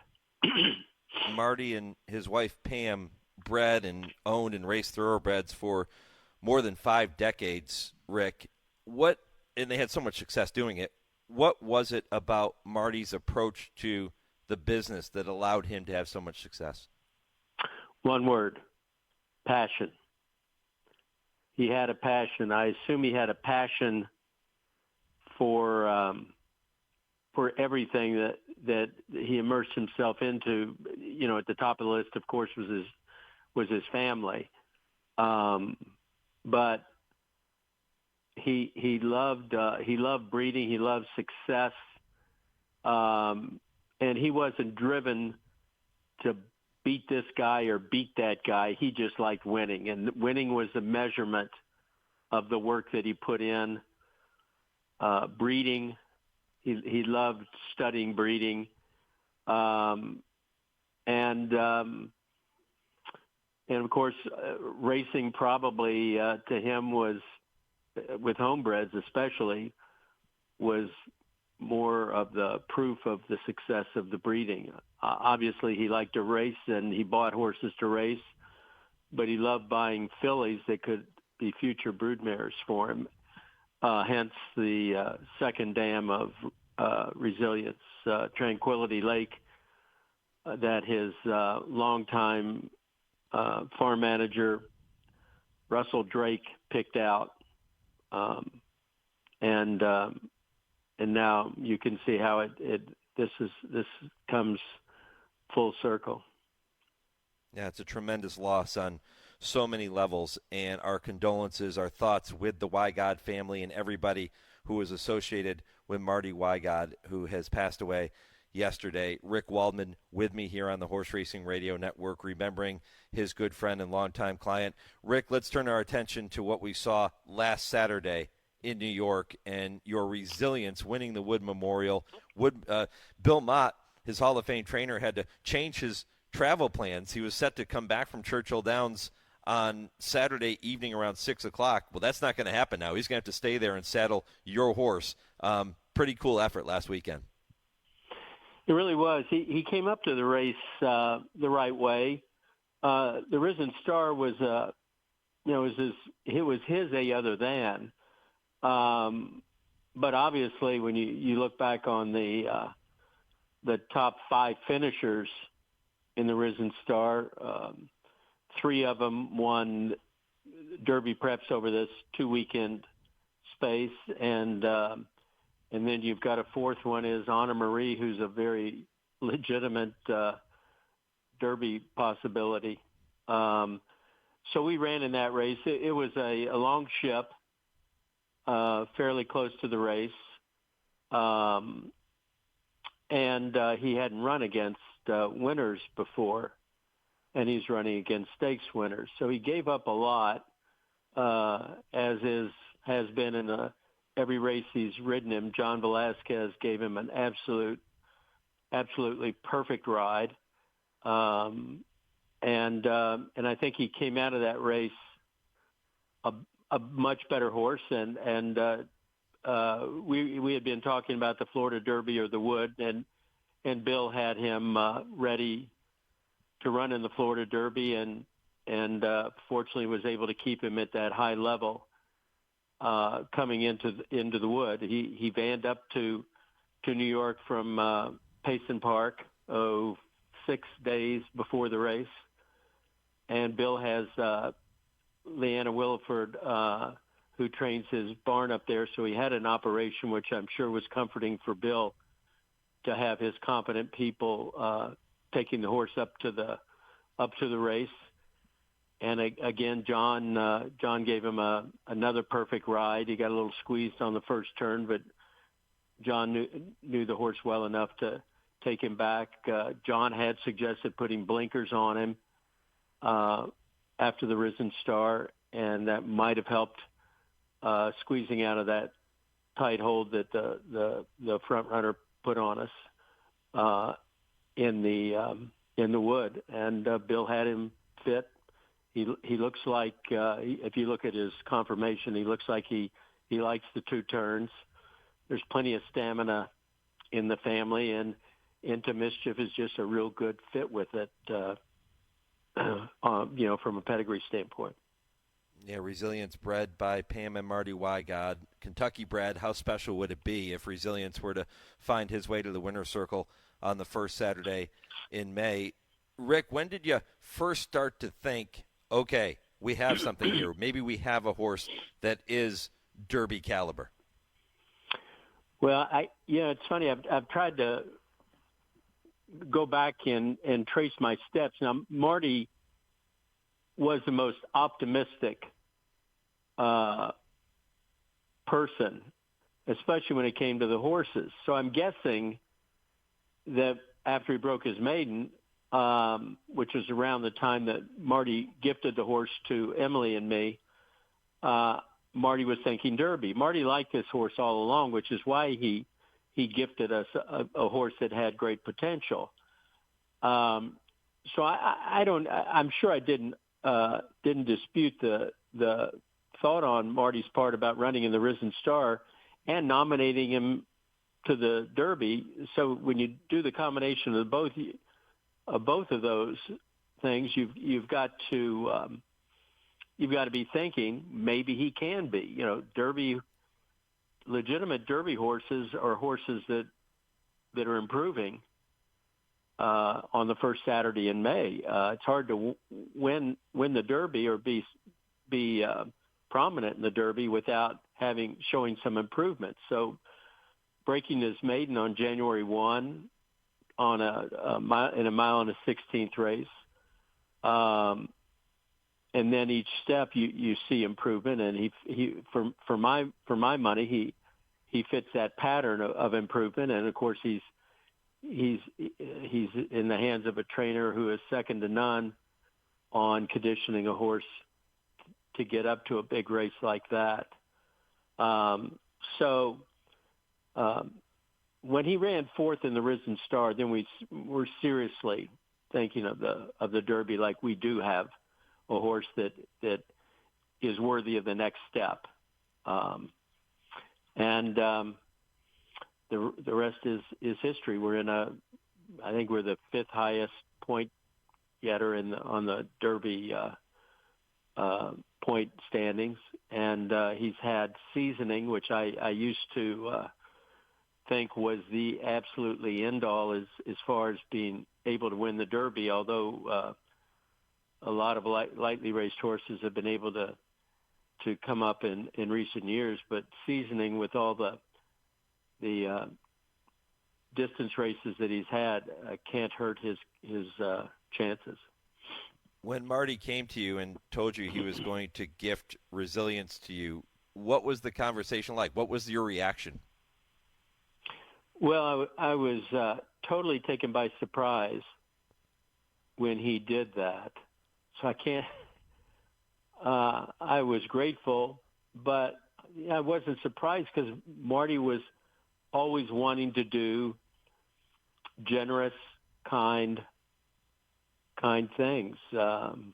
Even if it was a food item that he liked, that he would mail order for himself, a specialty food item, he would say, and I might be talking with him while he's eating this. He'd say, "I'm going to send you some," and he sent me some, really nice foods. But that's just where Marty's head was. I'm enjoying this. I want you to. And I think the gift of resilience is just a continuation of that. He was always caring. I mean, my personal life, that meant more to me than the gift of the horse, because I really think my ownership of resilience, I'm just a steward for Marty. I see Marty. If he wins the Derby, I'll be ecstatic.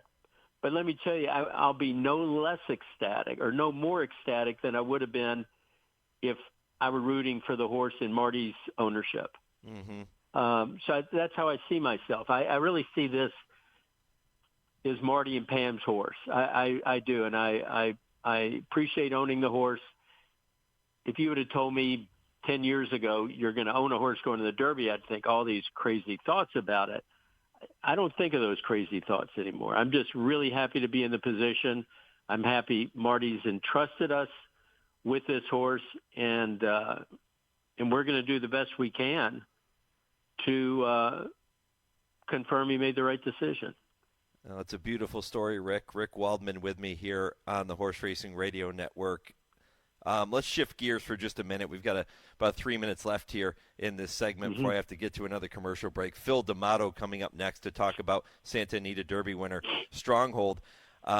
We heard the call from Dave Johnson of Grindstone running down Cavanier in the 1996 Kentucky Derby. You had the privilege for many years to be associated with another icon in our game, a wonderful person in William T. Young in Overbrook Farm. What do you remember about that day in 1996? Given that you're limiting me to 3 minutes, I'm going to try to cut through all of the colorful things. It's because it's a great story. The Grindstone story. Go ahead. Is a fabulous you know what? story. We go take an extra couple minutes here because I do not want to deny all our right. listeners of this story or myself. Okay.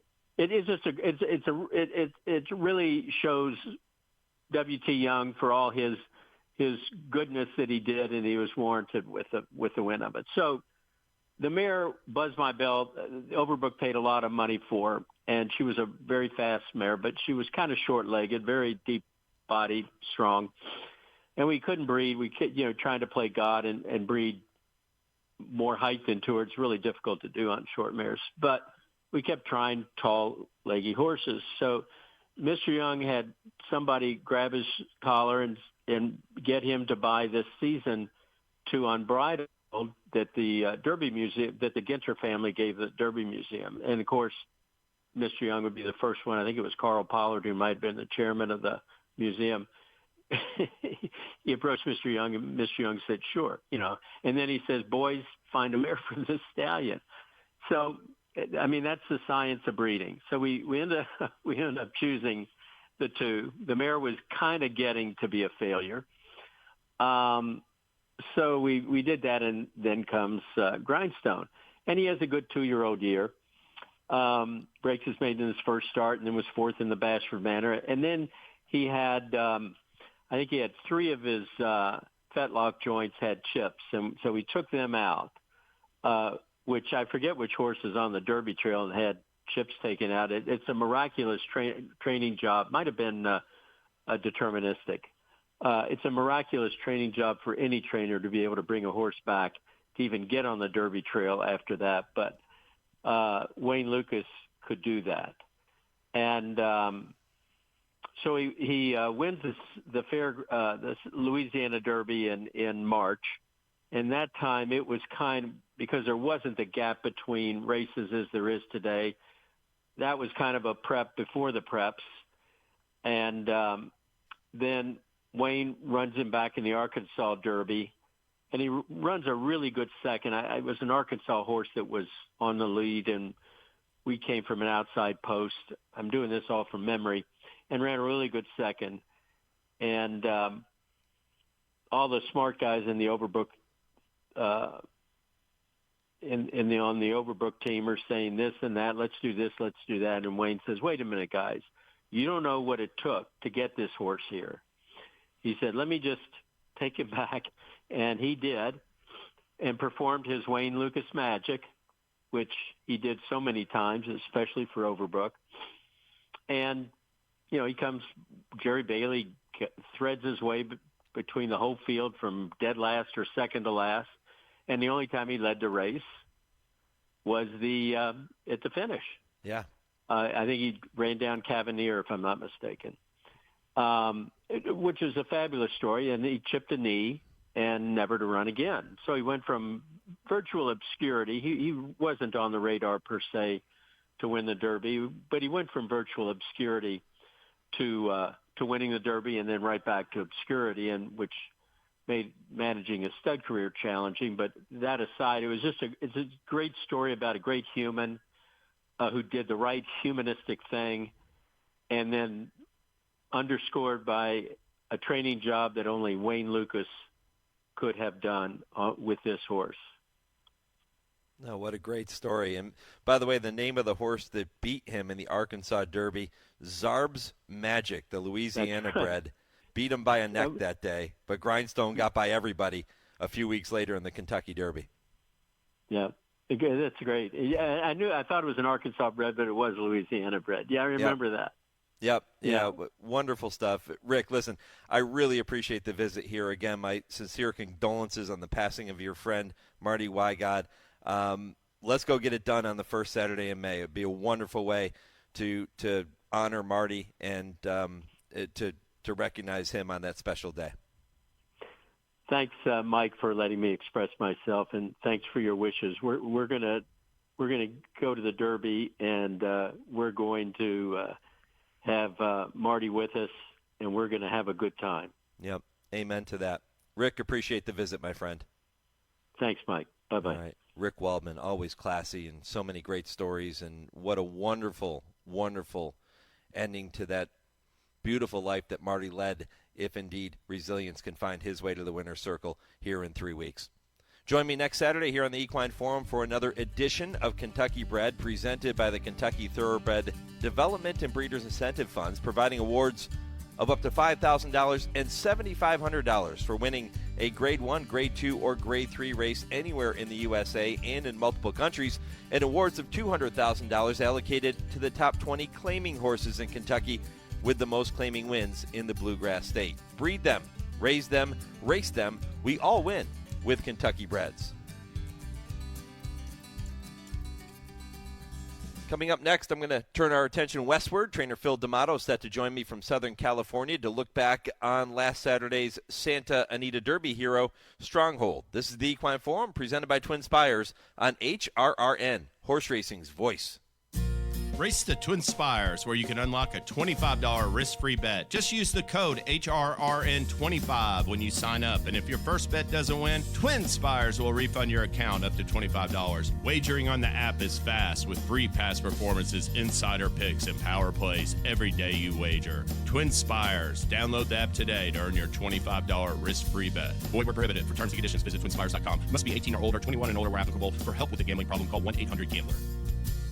Fans, we would like to thank you for helping make our classic meet a great success. The Santa Anita Derby did not disappoint. A Stronghold t-shirt is already in the works and should be available right around Kentucky Derby Day.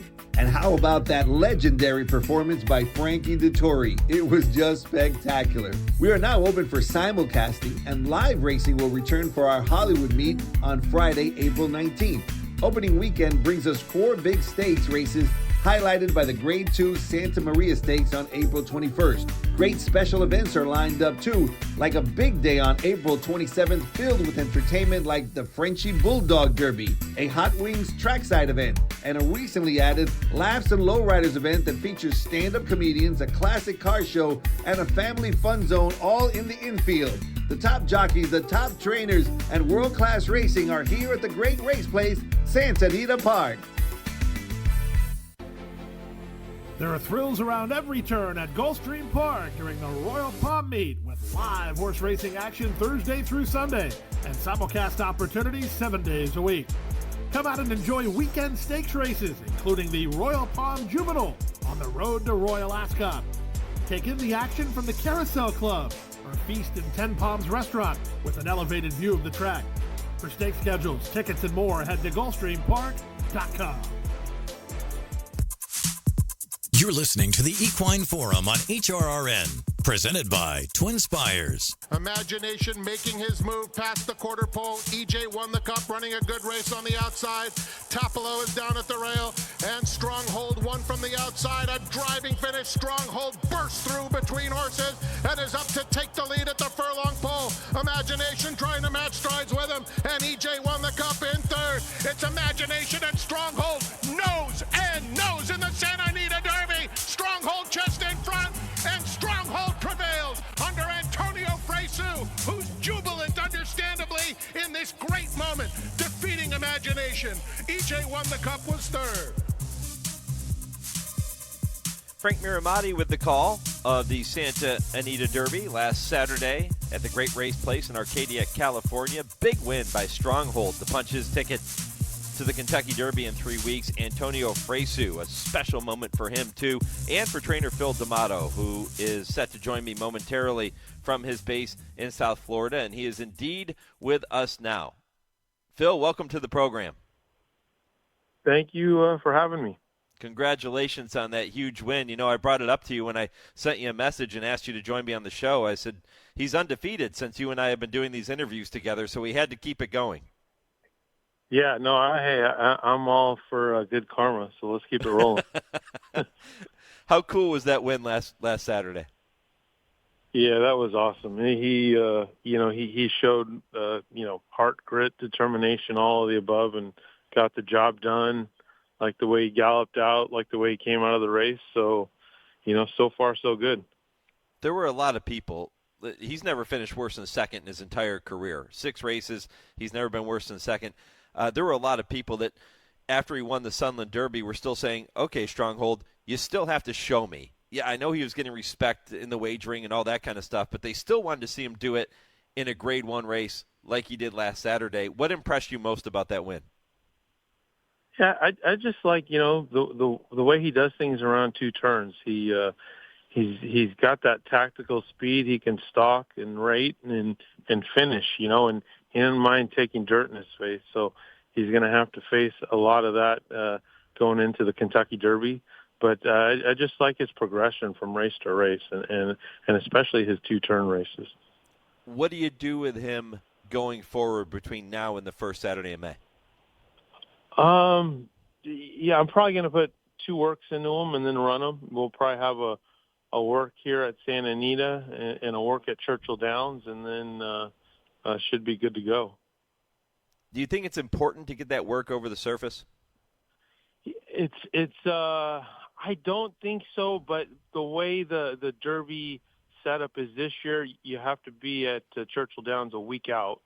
So you have to be there on Saturday.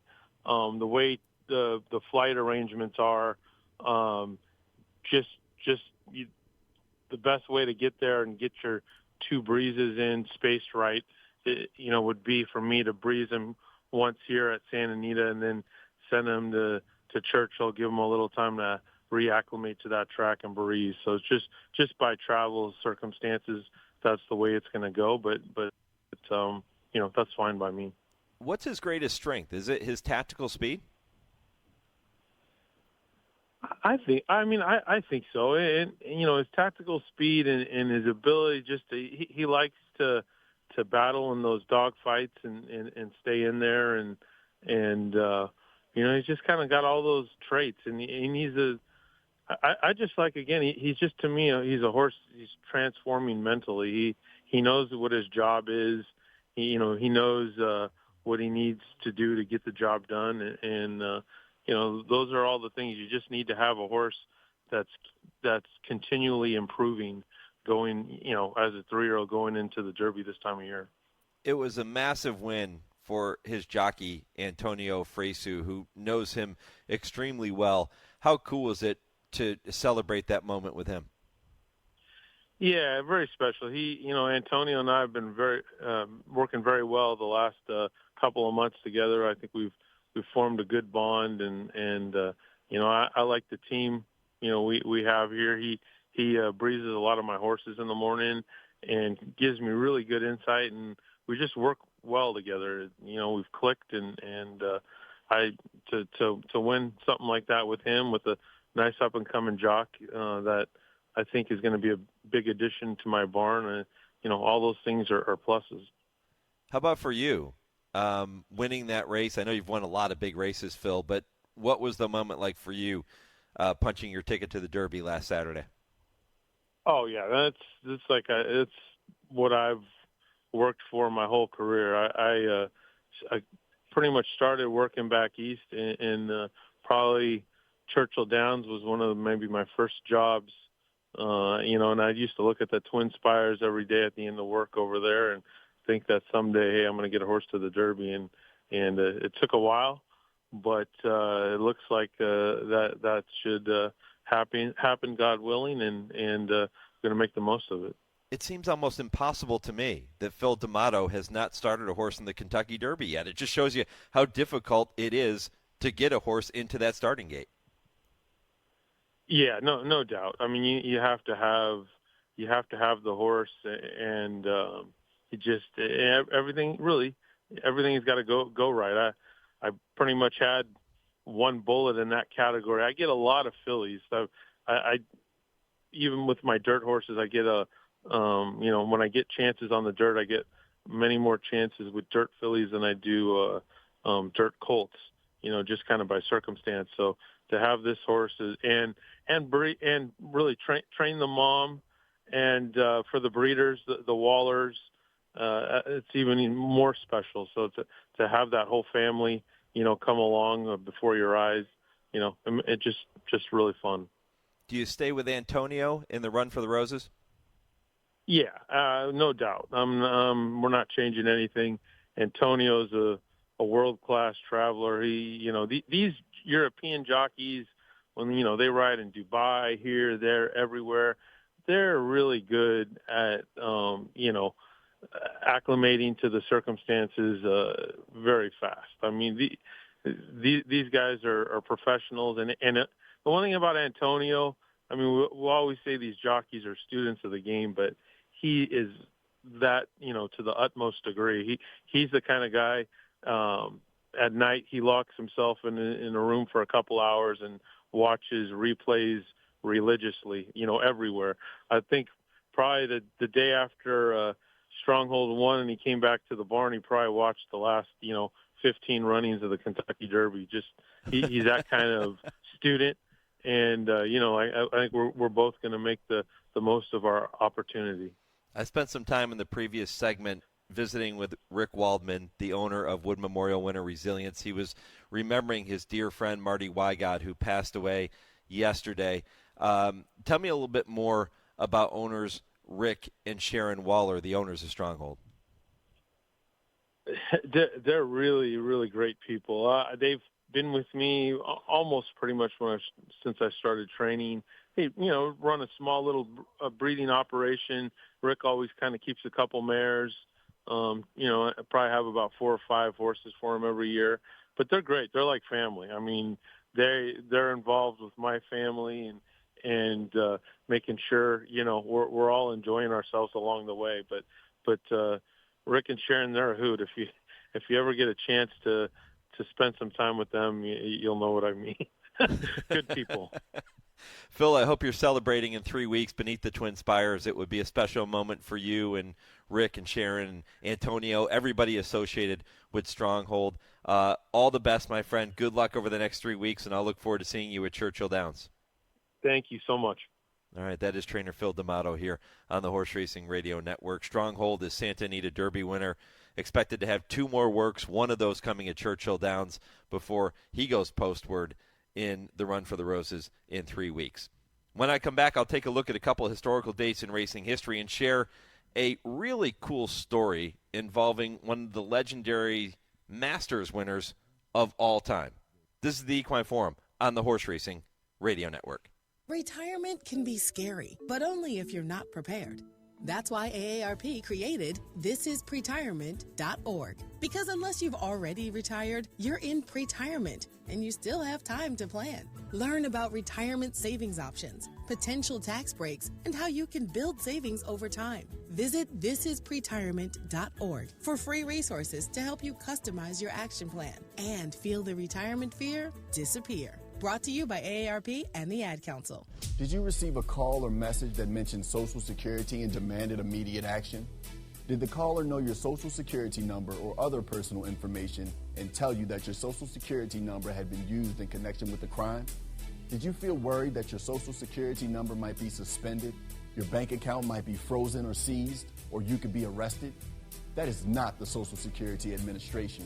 Social Security will not threaten you, demand your personal information, or instant payment, email or text you pictures or documents, or use a real government official's name to gain your trust. Social Security does not accept payments by gift card, prepaid debit card, internet currency, or by mailing cash. Criminals use these forms of payment because they are hard to trace. Do not be fooled. Hang up. Ignore them. Report this criminal activity to the Social Security Administration Office of the Inspector General at oig.ssa.gov. Produced at U.S. taxpayer expense. James Brown and Bill Cowher welcoming you back to Dennis Melvin's house. It's time for the Midnight Snack Run. This is one tricky obstacle course. Sticking to healthy habits in this kitchen is going to take focus and determination, but it can be done, JB. He's already entered the snack part of the course, and he's eyeballing a jar of chocolate candy. That is tempting right off the start. Uh-oh, he's reaching, Bill, but he pushes it away. Great stiff arm. He's approaching a plate of delicious-looking iced cookies. Oh, Dennis, you only want one of those. He blows right by him for the apple. Oh, the fridge. It's make or break time, JB. He stares down some rich-looking treats. Uh-oh, looks like he's headed for the soda. Wait, he jukes left, grabs the water bottle, and shuts the door with his elbow in record time. Unbelievable move. I gotta see that again. And he's out. He even turned off the light. That's the way you execute a midnight snack run. Stand Up to Cancer and Rally want you to reduce your risk for cancer. Go to takeahealthystand.org.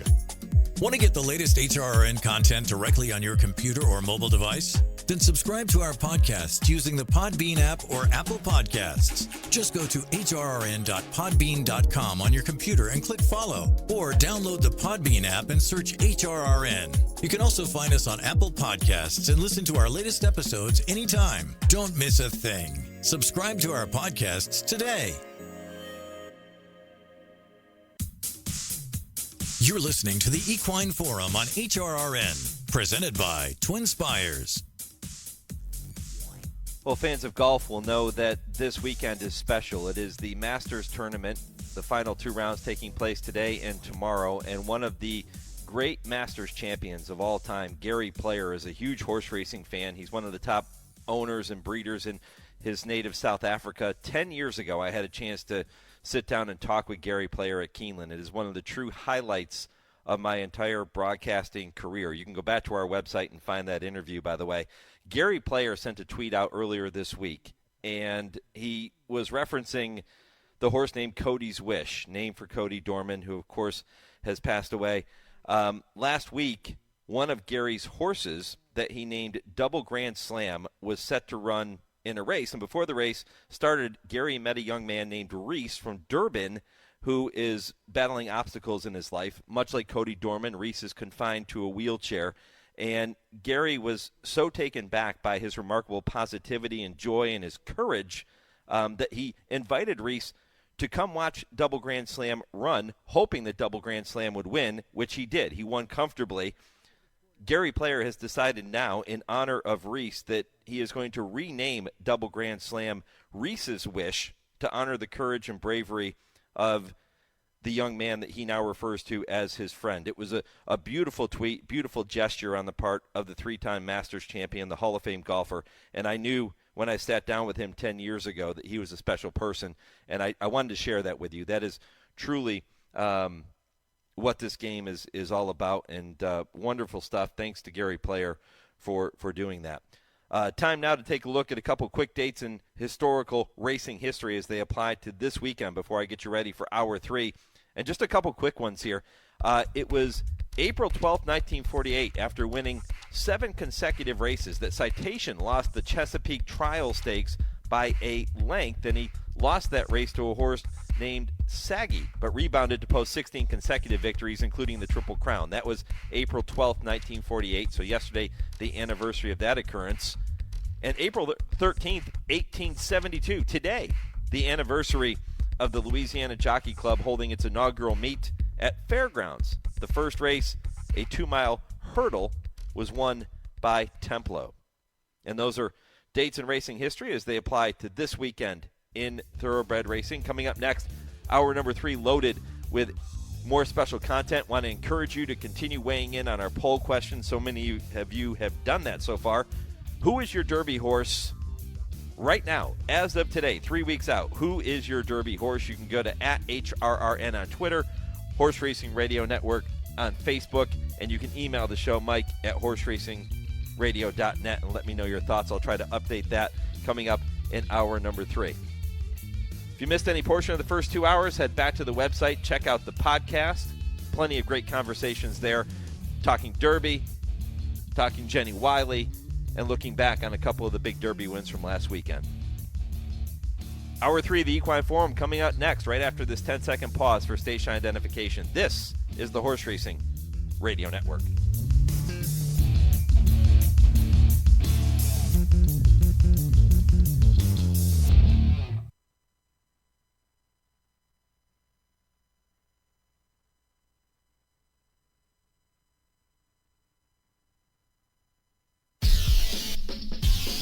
This is HRRN, Horse Racing's voice. Just a touch has taken the lead from Top Connor. Sierra Leone is running on from the outside. A 16th to go. Sierra Leone comes forward for the lead and deep stretch and wins the Toyota Bluegrass. It was Resilience who's opening up, is up by 2.5, 3 lengths. Society Man down towards the inside. Protective. Resilience is drifting out. It's Resilience who's clear, is up by 3 lengths now. Resilience will win the wood.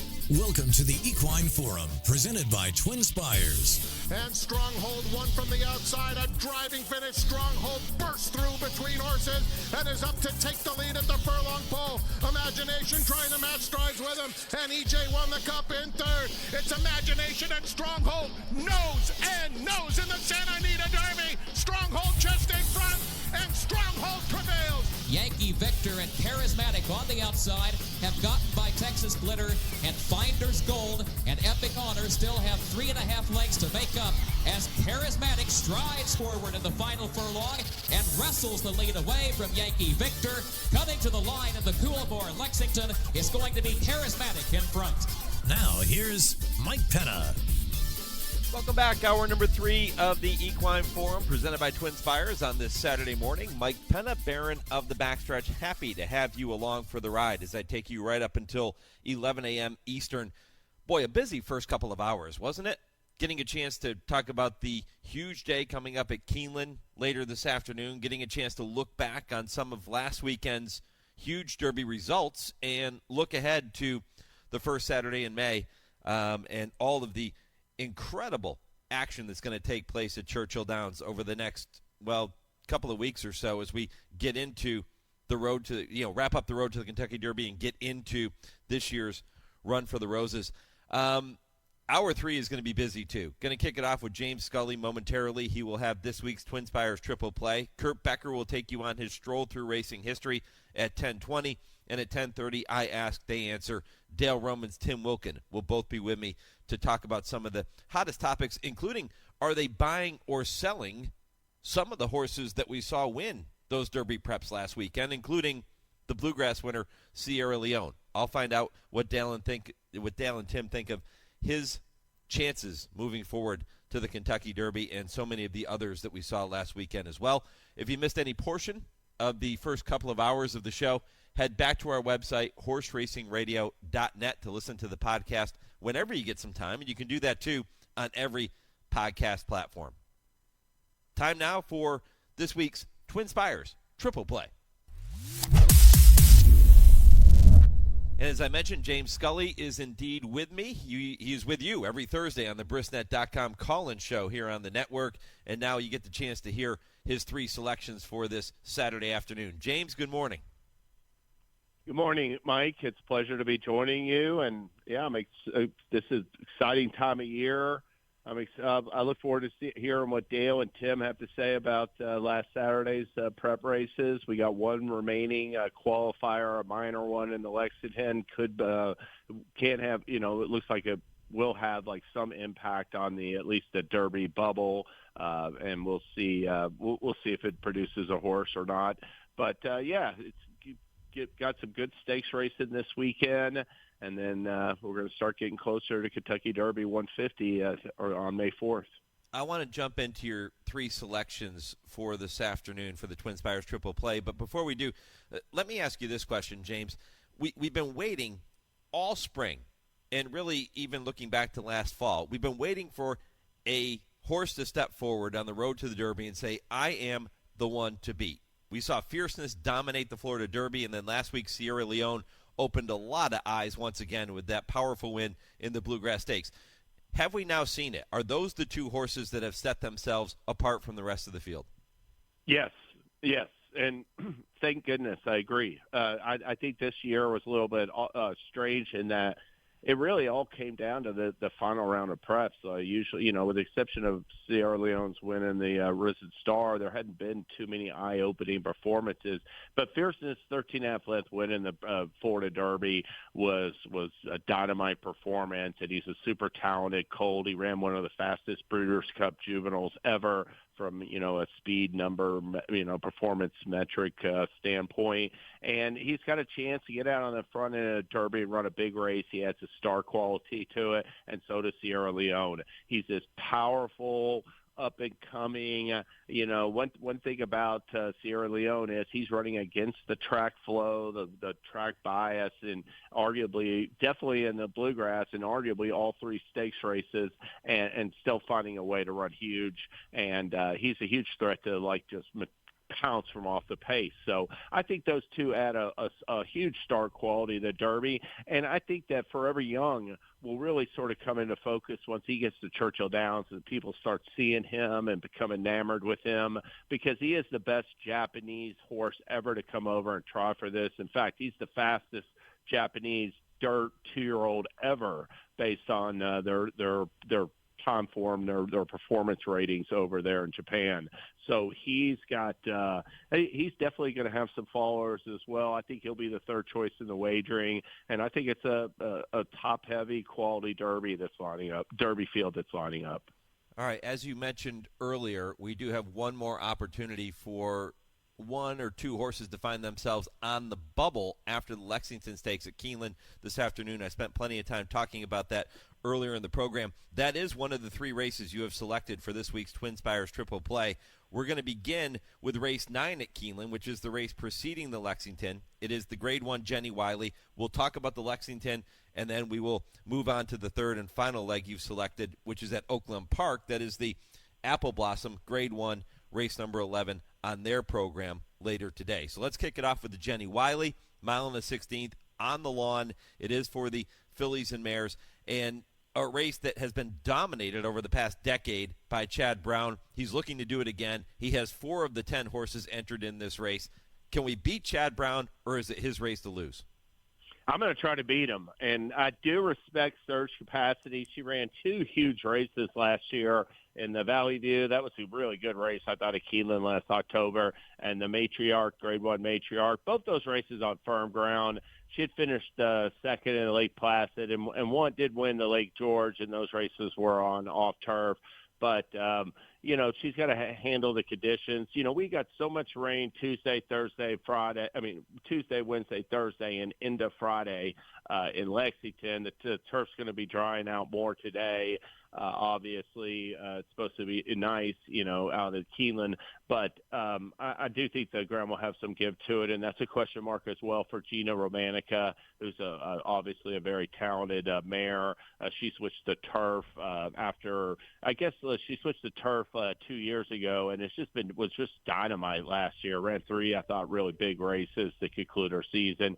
But although her races on turf have come on firm ground, the horse, I also respect English Rose. She could run well on the expected soft going for Charlie Appleby, a Franco filly making her U.S. debut. But I landed on number 3, Elusive Princess. And this is a 4-year-old filly that ran in France in her first 2 seasons, or her 2-year-old season and early in her 3-year-old season. And really, at the end of her French campaign, she was squaring off against Blue Rose Sen and the best 3-year-old fillies over there. One thing she showed over there was she liked soft turf. She reeled off 3 straight wins on soft going. And when she came to the U.S. last year, the best race she ran was at Saratoga on soft ground in the Saratoga Oaks Invitational. The rail was way out that day. It was like a bog course. And that was the best turn of foot we see from her in 3 U.S. starts. So I think she's going to move forward off of a really, a solid effort in that Hillsborough. That was a nice field last time.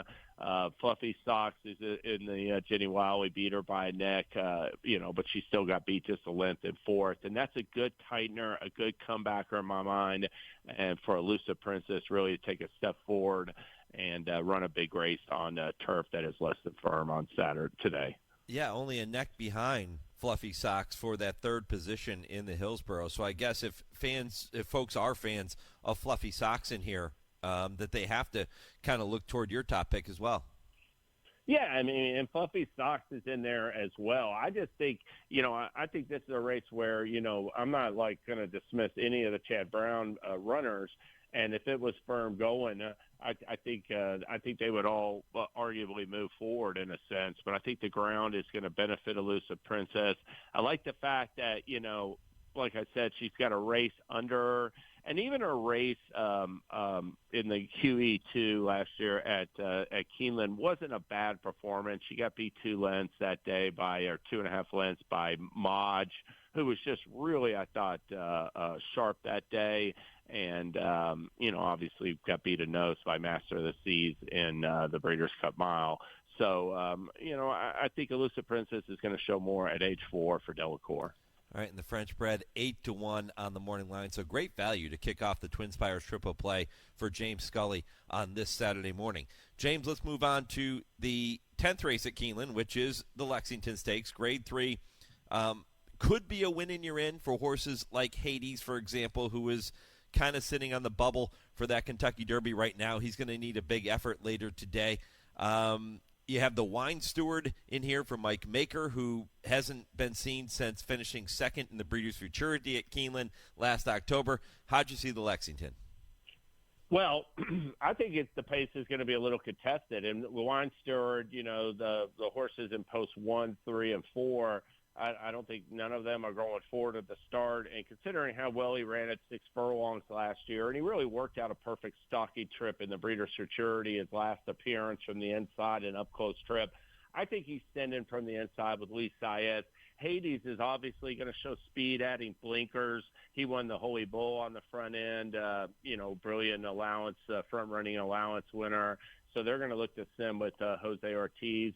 And Lucky Jeremy is going to show some pace from the outside as well. He does his best running on the front end, and I will be at least hustling a little bit to try to avoid getting caught too wide. I like number 9, Liberal Arts. I thought that last year his last 2 races sprinting in Maiden Special Weight Company, he didn't race that far back. He wasn't, he was up close, just off the speed in those races. But in the Iroquois and the Street Sense, he sort of switched tactics to become more of an off-the-pace runner, and it paid off for him in the Street Sense when he won that Grade 3 race in the slop at Churchill Downs last year in late October. He came back this year, dropped far back in the Southwest, and offered a solid run for 3rd that day behind a runaway winner, Mystic Dan. Just Steele, who came back to run 2nd Arkansas Derby, just beat him by a neck. And then I think Robert Medina, his trainer, really tightened the screws, worked him fast, put a bunch of works in him before the Arkansas Derby. And he wanted to be closer to the pace, and the jockey didn't. And he just got real rank and just lost his mind on that first turn, got all bumped around. and just spit the bid and didn't run. So instead of like even putting a work in them, the connections are running Liberal Arts right back 2 weeks later. They're adding Irad to Ortiz Jr. I look for him to set up shop just behind the speed, like in mid-pack, get a good trip, make a run on the far turn, and prove best in the Lexington Stakes. I like Liberal Arts in there. I won't be surprised to see Encino make an impact in the top 3 from off the pace as well. I think this is a colt with upside for Brad Cox. But he's more of a confirmed late runner to me off of that John Battaglia performance, and worried about him leaving himself too much to do in the short stretch. So I'm going to give the edge to Liberal Arts. I'm going to play him to win, and hope I get a price in that 4-1 range, Mike. Yeah. Taking nothing away from Tyler Gaffalione, who was aboard him last time out in the Arkansas Derby. You mentioned what may have gone wrong in that race. You get a chance to pick up Irad Ortiz Jr., the top rider in the country the past several years. This is a huge coup for the folks associated with Liberal Arts, and you have to think that's going to bode well for his chances today. Yeah, I mean, and Power and Irad are 1-2 in the standings as well. Yep. Entering the weekend. So yeah, they're both off to, they've Power had almost like 10 wins entering the weekend, and Irad right behind him. So they're off to fast starts this meet. All right, number 9, Liberal Arts in the Lexington Stakes for James Scully. That is the second leg of the TwinSpires Triple Play. Again, no specific TwinSpires Triple Play wager when you go to TwinSpires to make your bets, but listen, you can take this analysis from James and you can bet these races and these horses any way you like. That's the beauty of this particular segment every week. Just do it at TwinSpires. Liberal Arts 4-1 on the morning line. James, let's move on to the final leg, which is at Oaklawn. It is the Grade 1 Apple Blossom, and a large field assembled, fillies and mares set to go in this one. The favorite, number 4, Adair Manor from the barn of Bob Baffert, shipping in from California. Juan Hernandez has the assignment. Can we beat Adair Manor? I'm going to try to beat her. She's not shipped out of Southern California since she ran 6th in the Cotillion, 6th to Society in the Cotillion way back in 2022. I think there's some speed in here to her outside and Flying Connection, who should guarantee a solid pace. And I really like number 2, Tax, in this spot, Mike. I think that this is a filly that last year ran a really strong race in the Black-Eyed Susan. Didn't have like the cleanest trip in the Indiana Oaks next time out, running second to Defining Purpose, who was in good form for Kenny McPeak at the time, and then just did not fire at all in her next start and was on the shelf by late September. She has come back for Randy Morse. She came back in a 6 furlong allowance that really she had never raced less than a mile. The trainer was just saying he needed a race for her. He didn't expect to win. And she beat a good field. Backyard Money came right back for Lucas and won her next start pretty convincingly at short odds. Tax unleashed her rally in the stretch that day and rolled by rivals to win, going away by 3.5 lengths. I think it bodes extremely well for this 3-year-old filly that showed some talent last year to keep moving forward as a 4-year-old. I think she showed a real affinity for Oaklawn last time, recording that win. And I look forward to take a big step forward off of that effort, stretching back out to a favorable 2-turn distance. I like Tax from off the pace with leading rider Christian Torres in the Apple Blossom. Good pick. 5-1 on Taxed in the Apple Blossom for James. So, James, let's recap the 3 selections you are going with in this week's TwinSpires Triple Play. It begins with the 9th race at Keeneland, the Jenny Wiley. You'll take number 3, Elusive Princess, at odds of 8-1. Race 10, the Lexington Stakes. You'll go with number 9, Liberal Arts, at 4-1. And then the Apple Blossom, race 11 at Oaklawn, number 2, Taxed, at odds of 5-1. Boy, if we can hit a couple of those, man, we're in good shape. Yeah, let's do it, Mike. And I want to remind everybody, go to TwinSpires.com, go to the offers page. We've got a great daily double promotion. If you get 2 daily doubles on a card at Keeneland, we'll give you a 25% boost on your winnings. We've got a $2,000 leaderboard competition at Oaklawn and lots of other promos. We're giving away free money. So make sure you check out the offers page and opt in. And, like I said, we got lots of tracks we're offering, and we'll have some great promotions in the weeks ahead surrounding the Kentucky Derby and Kentucky Oaks, Mike.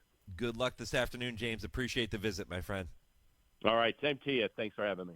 All right, and don't forget you can call in and talk racing with James Scully and Bobby Newman every Thursday here on the Horse Racing Radio Network with the Brisnet.com call-in show. That comes your way 6 to 7 Eastern every single Thursday. If you have a question about racing, about the Derby picture, the Oaks picture, they can answer it for you. 6 to 7 Eastern, just give them a call here on HRRN, and they will be happy to answer any questions you have on your mind. Coming up next, Kurt Becker takes you on his weekly stroll through racing history, and still to come, Dale Romans and Tim Wilkin with this week's edition of I Ask, They Answer at 10:30 Eastern. This is the Equine Forum, presented by TwinSpires on HRRN.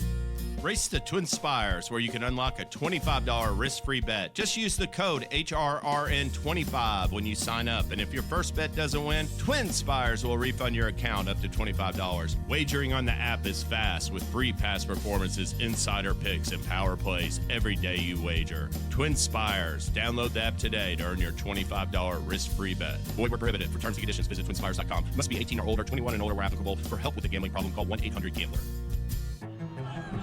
When the spring meet ends, summer success begins. Buy, sell, fresh winners, hot prospects. One night, one chance. Finish strong. Don't miss out. The Keeneland April Selected Horses of Racing Age Sale. Friday, April 26th.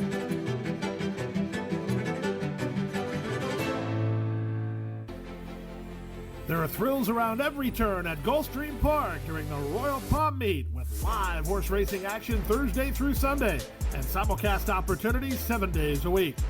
Come out and enjoy weekend stakes races, including the Royal Palm Juvenile on the road to Royal Ascot. Take in the action from the Carousel Club or feast in Ten Palms Restaurant with an elevated view of the track. For stake schedules, tickets, and more, head to GulfstreamPark.com. Want to get your career in horse racing off to a fast start? Well, the University of Arizona's Racetrack Industry Program is your winning ticket. The Racetrack Industry Program has served as a springboard to some of the industry's most successful individuals, with a proven track record of job placement right out of college.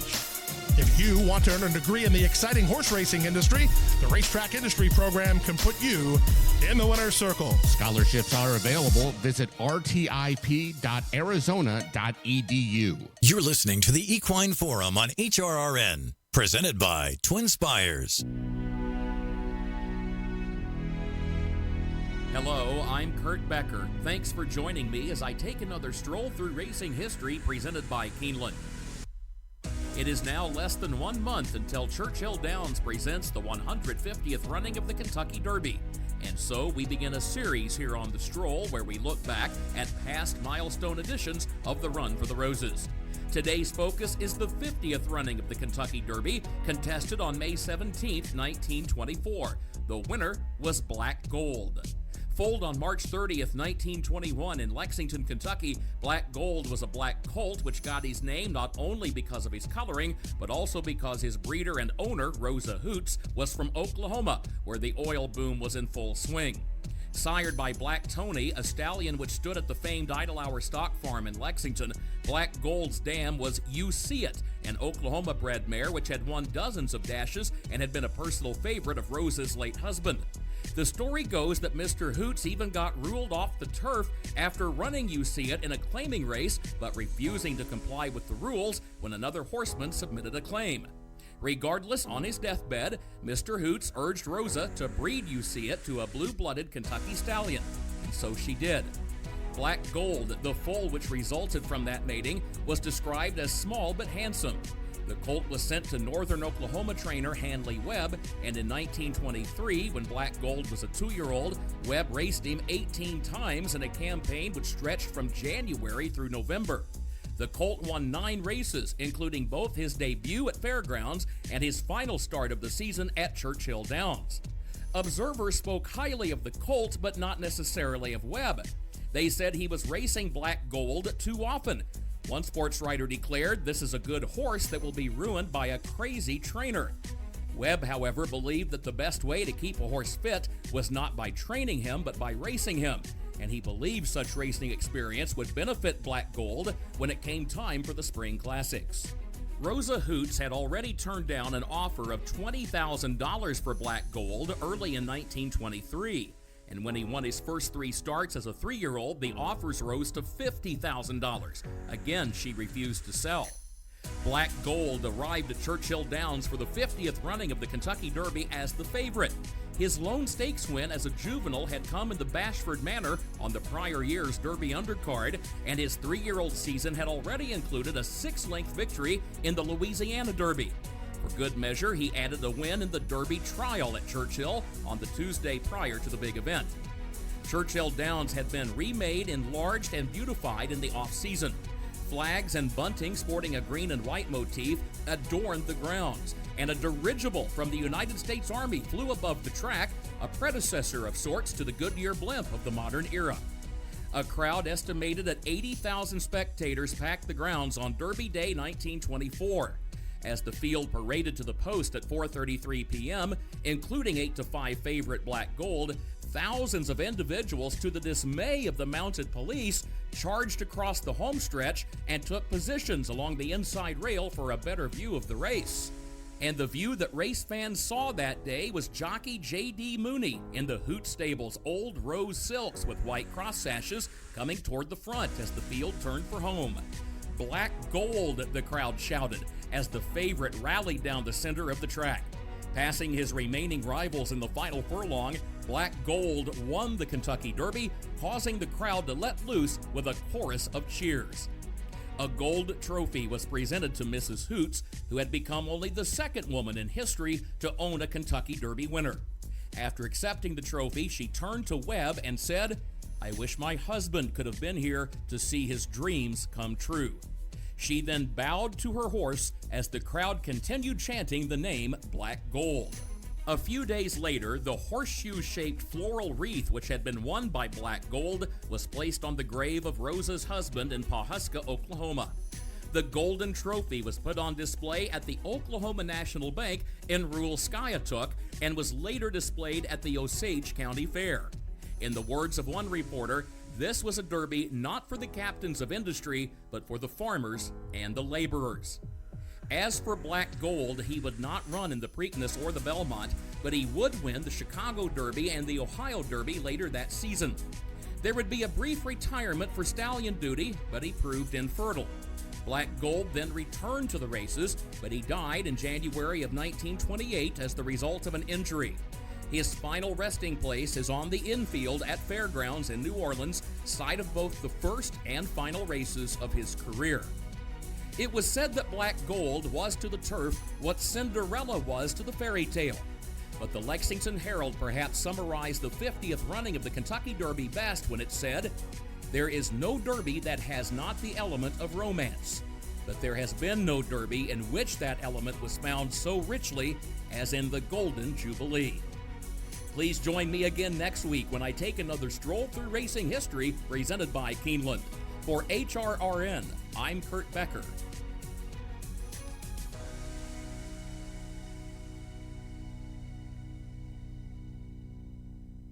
And once again, my thanks to Kurt and to Keeneland for making those segments possible each and every week. If you have missed any of Kurt's Stroll Through Racing History segments, all you have to do is head back over to our website, horseracingradio.net. You can check out the special podcast page dedicated to those stories and listen to every single one. There have been some amazing ones.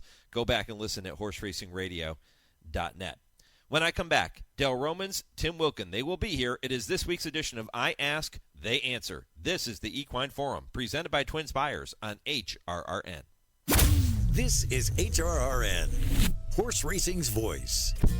Race to TwinSpires, where you can unlock a $25 risk-free bet. Just use the code HRRN25 when you sign up. And if your first bet doesn't win, TwinSpires will refund your account up to $25. Wagering on the app is fast with free past performances, insider picks, and power plays every day you wager. TwinSpires. Download the app today to earn your $25 risk-free bet. Void where prohibited. For terms and conditions, visit TwinSpires.com. Must be 18 or older, 21 and older where applicable. For help with a gambling problem, call 1-800-GAMBLER. Fans, we would like to thank you for helping make our classic meet a great success. The Santa Anita Derby did not disappoint. A Stronghold t-shirt is already in the works and should be available right around Kentucky Derby Day. And how about that legendary performance by Frankie Dettori? It was just spectacular. We are now open for simulcasting, and live racing will return for our Hollywood meet on Friday, April 19th. Opening weekend brings us 4 big stakes races highlighted by the Grade 2 Santa Maria Stakes on April 21st. Great special events are lined up too, like a big day on April 27th filled with entertainment like the Frenchie Bulldog Derby, a Hot Wings trackside event, and a recently added Laughs and Lowriders event that features stand-up comedians, a classic car show, and a family fun zone all in the infield. The top jockeys, the top trainers, and world-class racing are here at the great race place, Santa Anita Park. Juveniles offered by perennial leading consignor Eddie Woods were once again well received at this year's OBS March 2-year-old and training sale, with a colt by Champion Mitoli selling for $725,000, a filly by Twirling Candy selling for $600,000, and a Twirling Candy colt bringing $550,000. Find your next winner at the Eddie Woods consignment at the OBS April sale, April 16th to the 19th. Visit eddywoods.com. This is I Ask, They Answer on the Equine Forum on HRRN. Cat thief digging in at the rail. Worldly Matter with Jared Bailey. Charismatic trained by Lucas on the outside. Now Lucas running 1-2. Charismatic on the outside. Takes command. On the inside, Cat thief in the middle of the track. Menifee is flying, but it's Charismatic holding on to win it by a head. Menifee flying on the outside. And Cat thief, I believe, was third. What a dramatic victory as Charismatic and Chris Handley team up to get the roses for Lucas. That was 25 years ago. Charismatic giving Hall of Fame trainer D. Wayne Lucas his 4th Kentucky Derby victory. Dave Johnson had the call. Would it be right or wrong to think that Just Steel could make it number 5 for the coach this year? Plus, are Dale and Tim buying or selling Sierra Leone as the Kentucky Derby favorite? And will a huge crowd surrounding Churchill Downs' new amphitheater-style paddock make it more difficult for horses to relax before the race? We're going to talk about those topics and much, much more straight ahead on this week's edition of I Ask, They Answer with trainer Dale Romans and turf rider Tim Wilkin, and it's all presented by the University of Louisville Equine Industry Program in the College of Business, and it all starts just 30 seconds from right now. Learn the business of horses in the world's only accredited equine business program, the University of Louisville Equine Business Program. The University of Louisville has a legacy of excellence educating and developing industry leaders for over 35 years. Classes are taught by industry experts in state-of-the-art facilities located in the heartland of America's equine industry. The University of Louisville Equine Business Program. When it comes to horses, we mean business. For more information, visit business.louisville.edu/equine. All right, guys, with just 3 weeks remaining until the Run for the Roses, there are plenty of topics to talk about, not just this week, but in the coming weeks as well. We also have a couple of topics submitted by our listeners, which we love, that we're going to get to later in the program. But let's kick it off with a few rounds of buy or sell, where I throw some topics at you, and you tell me if you are buying or selling this particular horse or this particular individual. So let's start it this way. After his impressive win in last Saturday's Bluegrass, guys, are you buying or selling that Sierra Leone should be the Kentucky Derby favorite? Dale, let's start with you. Buy or sell? I'm buying. I'm buying. He should be the favorite. Whether he wins or not, I don't know, but he's done everything right, and he's handled by good people, and, you know, what is there not to like about him?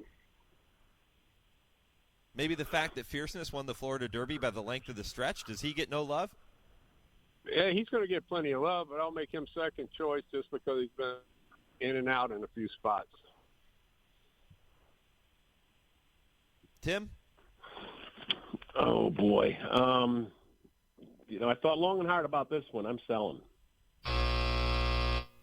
And that doesn't mean that I don't love Sierra Leone. I mean, he's the only horse in the leaderboard that has won, that has shown twice that he can win at these championship level races. He won before the Bluegrass. He won the Risen Star.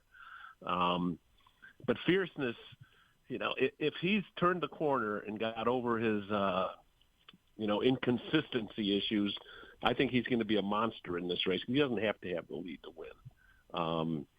But he does have speed, and maybe he has a little tactical edge on Sierra Leone.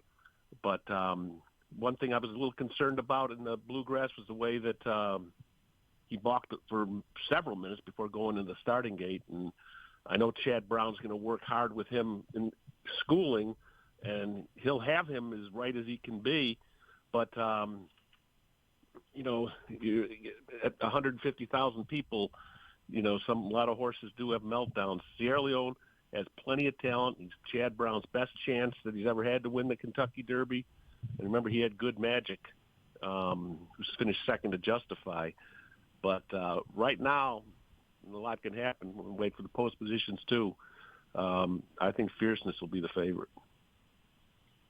You did think about that a long time, Tim. I mean, how much longer than my 10 seconds did you think about the question? Well, you know what? While you were busy on the golf course, I was up here slaving away, looking things, trying to do some work for Mr. Penna's fine show. I promise next week I'm going to read the script.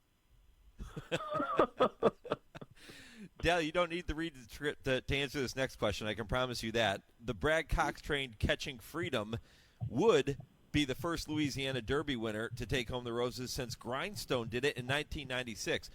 Dale, are you buying or selling Catching Freedom's chances in the Kentucky Derby? I'll buy that one, too. He's got a good running style. If he gets a fast pace up in front of him, he come running. I thought the last race was pretty impressive. I have a feeling there's going to be 7 horses that win the Kentucky Derby according to Dale this year. I think there's 7 that could. Now, we're not talking about who's going to win exactly, but who could. This is a horse that could. Could, yeah. I'm going to sell this one, too. Catching Freedom, he came from last in that race to win by a length. And, the Louisiana Derby has given us 2 of the last 5 winners, even though they didn't win the Louisiana Derby. And they won the Kentucky Derby via the DQ of Maximum Security. Country House won, and Mandaloon was put up after the Medina Spirit issues in 21. Brad Cox is a great trainer, and he does get these horses ready for these races, but I'm selling this one. All right, how about this one? Hall of Fame trainer Bill Mott is coming off a tremendous year last year. It was his 4th Eclipse Award-winning season. Are you buying or selling his Wood Memorial winner, Resilience? Dale? How many horses did you say I want to say could win? 7? I was going to buy this one, too, because I'll never sell Bill Mott. Somehow I knew you were going to stay with Bill Mott on this one. Yeah, he's my man. Timmy? He offered me a free dinner the other night, so I got to stay with him. Tim, what do you think? I'm going to sell this one, too. And I have so much admiration for Bill Mott and everything that he does. But I read somewhere where he had already made plane reservations to leave Louisville at 6:00 on Derby night. He was going to run something. He didn't know if he was going to have anything in the Derby. So obviously this horse maybe surprised him a little bit. The blinkers obviously helped him, and he won the Wood by 2 1/4 lengths. He's going to have to get a new rider because Johnny V, who rode him in the Wood, is riding Fierceness. I would assume it's going to be Junior Alvarado. I never want to go against Bill Mott, but I just don't see him as the horse that's going to wear the roses. Dale, what was he going to buy you for dinner? We were going to go to Pat's Steakhouse. We've got a long time between now and the Derby. He told me just to pick a date, so we'll go out. We had to take a recorder. We had to send Lee over and record it. We have a lot of fun when we go to dinner. Hey, does Lee get a free dinner too? Yeah, he gets to eat too, but it's a lot of good stories and stuff. You could just take a day off and play that recording. Be fantastic. Timmy, he might want to extend those reservations, that plane reservation leaving Louisville, because he's going to have resilience in that run for the Roses. And that's not going to run until at least 7 o'clock. I'm sure he has already changed that. Yeah, yeah. Good stuff. We'll see if resilience can continue the Bill Mott hot streak coming up on the first Saturday in May. All right, one more for you. Santa Anita Derby winner Stronghold has never finished worse than second in 6 career starts. Dale, is that enough for you to be a buyer on Stronghold on the first Saturday in May?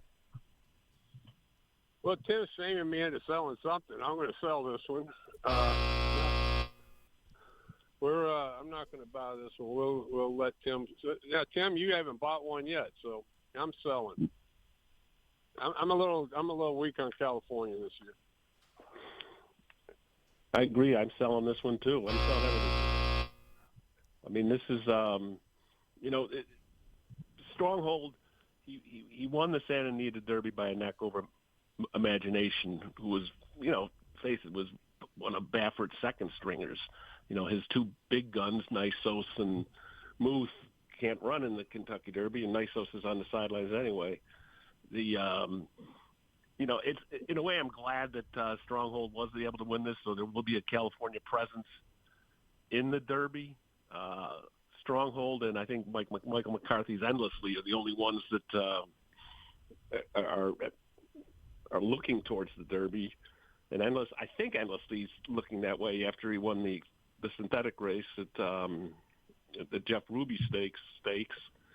So, Stronghold's a nice horse. I don't know if he's Derby nice. He's going to be under the radar coming into this race. But I have to sell. All right, no Santa Anita Derby winner for either Dale or Tim on the first Saturday in May. Okay. Each week, guys, we ask our listeners to submit questions, if they have them, for the two of you to debate or to answer or talk about a specific topic. We have 2 of those this week, and here's the first one. It comes from Will, who tweets to us about the new paddock design at Churchill Downs. And Will wants to know that the new amphitheater-style paddock appears to put the crowd well above the horses as they enter the paddock, as opposed to being on the same level. Will this new design help the horses relax more, or will the noise with this style paddock make it even louder and be an even greater distraction? Dale, I'm going to come to you first on this one. What do you think? I toured it this week, and I was very impressed. It's laid out nice. I don't think it'll bother the horses at all. If anything, it might help because you're not going to have as many people crammed into that little area that you had in the old paddock, where all the connections for every horse. Every horse gets 20 paddock passes, plus all the sponsors are in there, and it was just a dangerous situation. It was way too tight. And if anything, I think it might help because it's going to spread out the crowd inside the paddock, and they're going to have some people that would have been inside just been able to stand around on the outside. But I'm telling you, it's nice over there.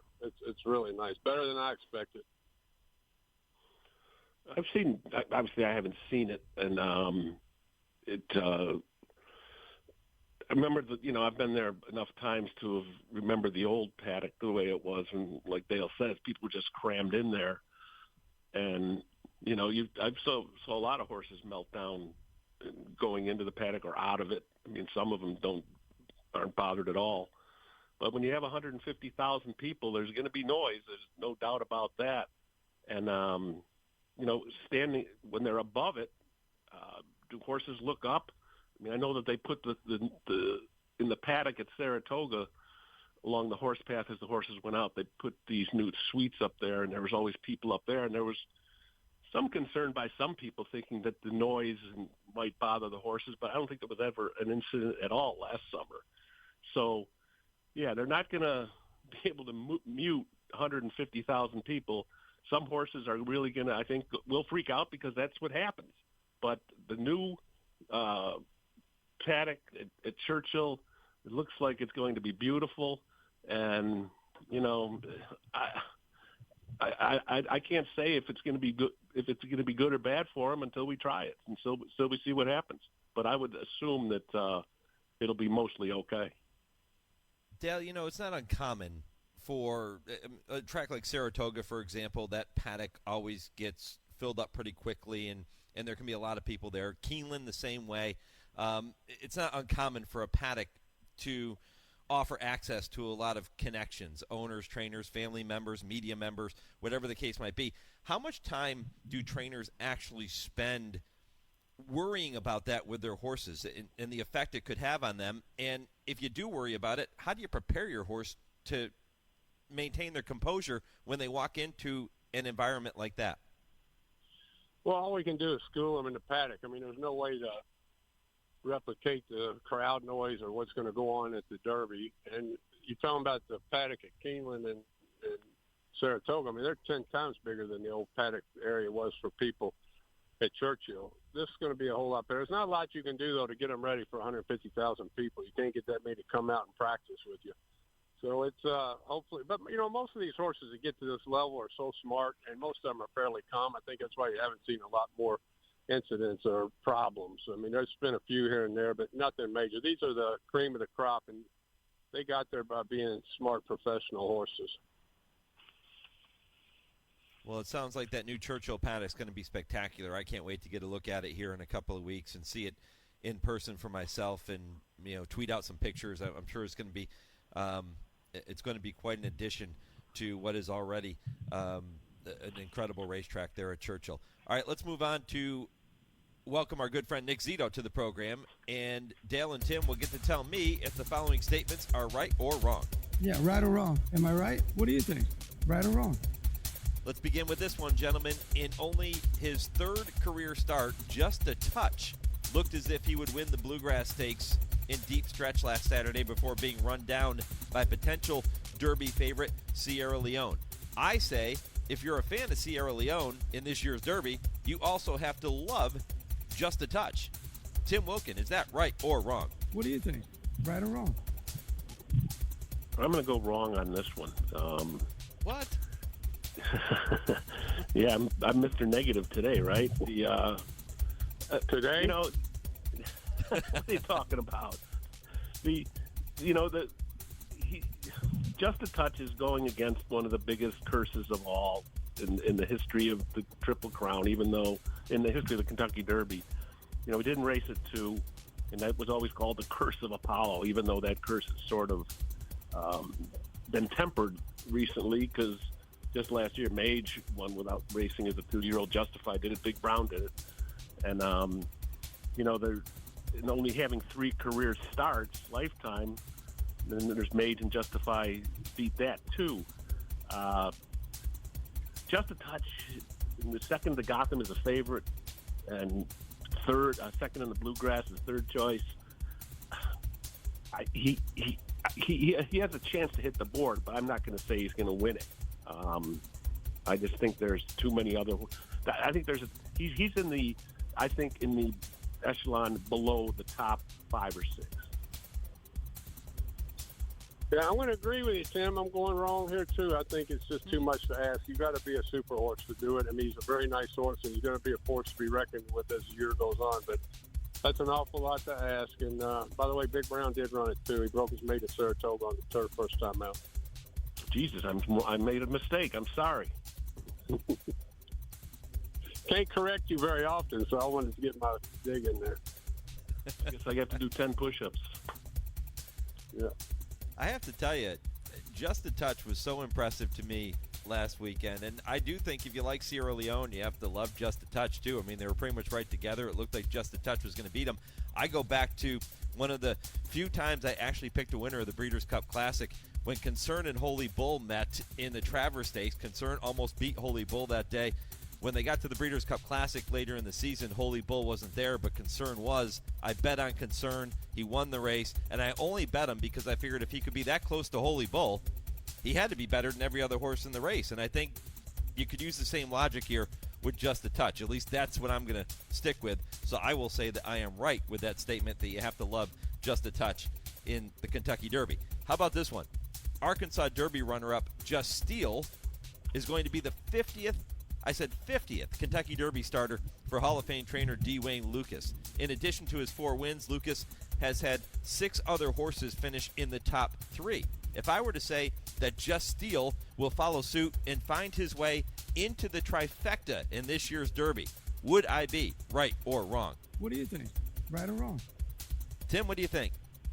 I think you're right. The one thing I've learned with all the conversations I've always had with D. Wayne Lucas, and the thing that sticks out to me, beware of him when people don't think he's got a chance.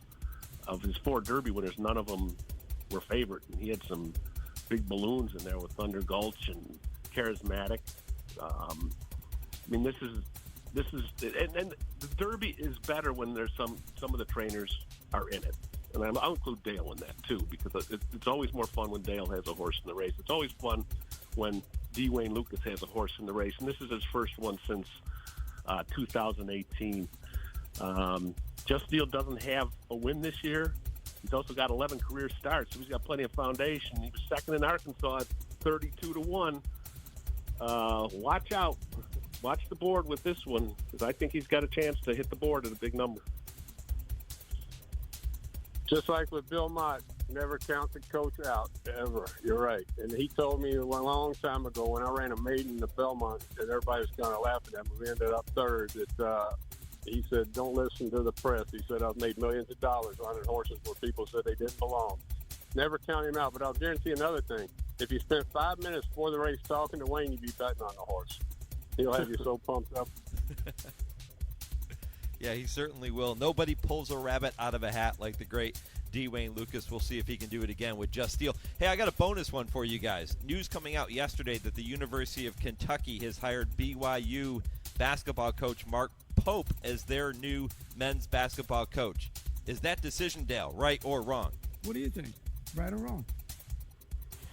I hope he comes in and does a great job, but I wish they'd call my friend Rick Pitino back, brought him back in to get us back on track. But I don't know, the guy seems like he's done a real good job at BYU. This is a whole different ballgame when you come over here and try to run this organization. But hopefully they made a good call. Timmy, what do you think? You're a basketball guy. Well, I know that they had a bunch of other people that they had and they were hoping for before this guy. I think that UK's got to hit a home run on this one because the natives are restless down there after so many early exits from the NCAA tournament. Because Kentucky is basketball, and John Calipari figured he had to get out, and because I just think that it'll be interesting to see what happens with the transfer portal, what kind of players they got coming in, who leaves. But this guy will have the hot seat will be on him early, I think. Yeah, well, for all the UK fans out there, and we have plenty that are listening to the show right now, best of luck to Mark Pope. And if you're not a UK fan, I know you're hoping he doesn't do very well when he gets to Lexington starting with this year's season. All right, guys, final question. It comes via email from Rick in Sacramento, California. And we're down to about the final 4.5 minutes in the program, so we'll make it quick. But Rick wants to hear some of your thoughts on your favorite racehorses, not necessarily the most famous or the most notable horses, but some of the horses over the years that have attracted your attention and captured your heart that maybe people don't know about. So, Tim, let me start with you here. One that sticks out, I think, to every horse racing fan is Zippy Chippy. Because, he went 0 for 100 and, never won, lost a race to a baseball player. He just was the lovable loser of all time. And there's another one that I recall, a horse named Rapid Redux. He won 22 straight races, which was a North American record. And he raced on the mid-Atlantic circuit, mostly in starter allowance races, and he earned $361,000 for his career, but he always won. I mean, I remember talking to his trainer David Wells during the height of his streak, and he said that to him, and I'm paraphrasing, but he said he wanted him to retire sound so he could have a good life, and he just said he deserved that, and that's where Rapid Redux is now. He's in good old friends in Kentucky, living out, having a great life. But, yeah, I mean, everyone remembers Zenyatta and Citation and those winning streaks. But Rapid Redux was a horse that he beat them both. So he was a cool horse. I'm going to try to talk about a few of my own. One of my all-time favorites was a horse named Arpat Rooney. It's the first horse I ever owned myself. I claimed him when I was 15 years old for $3,500. I saved up all my money I made grooming horses and claimed Arpat Rooney. Ended up claiming him back 3 different times. He was a fun old horse and my pet. And the other one would be Miss Mindy. Miss Mindy, my very first winner as a trainer in 1987. She was something. She also broke her maiden for 3,500 maidens at Turfway Park. But I've had a bunch of them over the years that I've trained that nobody would know who they were, that just liked, and they were just, you knew if you put them in, you were going to get a good, hard, honest effort out of them. But that's a good question, and a lot of good questions coming from our listeners. Yeah, keep them coming. If you have a question for Dale and Tim, send it to us. Mike at horseracingradio.net is how you can email the show or hit us up on social media, as Will did, and drop your questions there, and we'll work them into the program. For me, there were 2, Red Hot Red and Montreal Red, 2 horses that people may not be familiar with that growing up I just, for whatever reason, was attracted to them. Red Hot Red, a hard-knocking claimer. Montreal Red did a bit better, I think, but people might not remember those horses, but for whatever reason, I was always drawn to those 2 whenever they would run. All right, wrapping up the show, we get down to about the final 2 minutes here. Dale and Tim, you get an opportunity to make your West Point of the Week, sponsored by our friends at West Point Thoroughbreds. And I will remind you that owning a racehorse with West Point Thoroughbreds is a lifestyle investment for your entire family.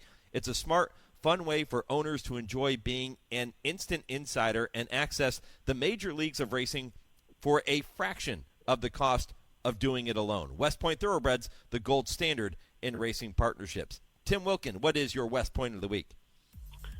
Mike, I've talked about this a little bit before, but now it's here.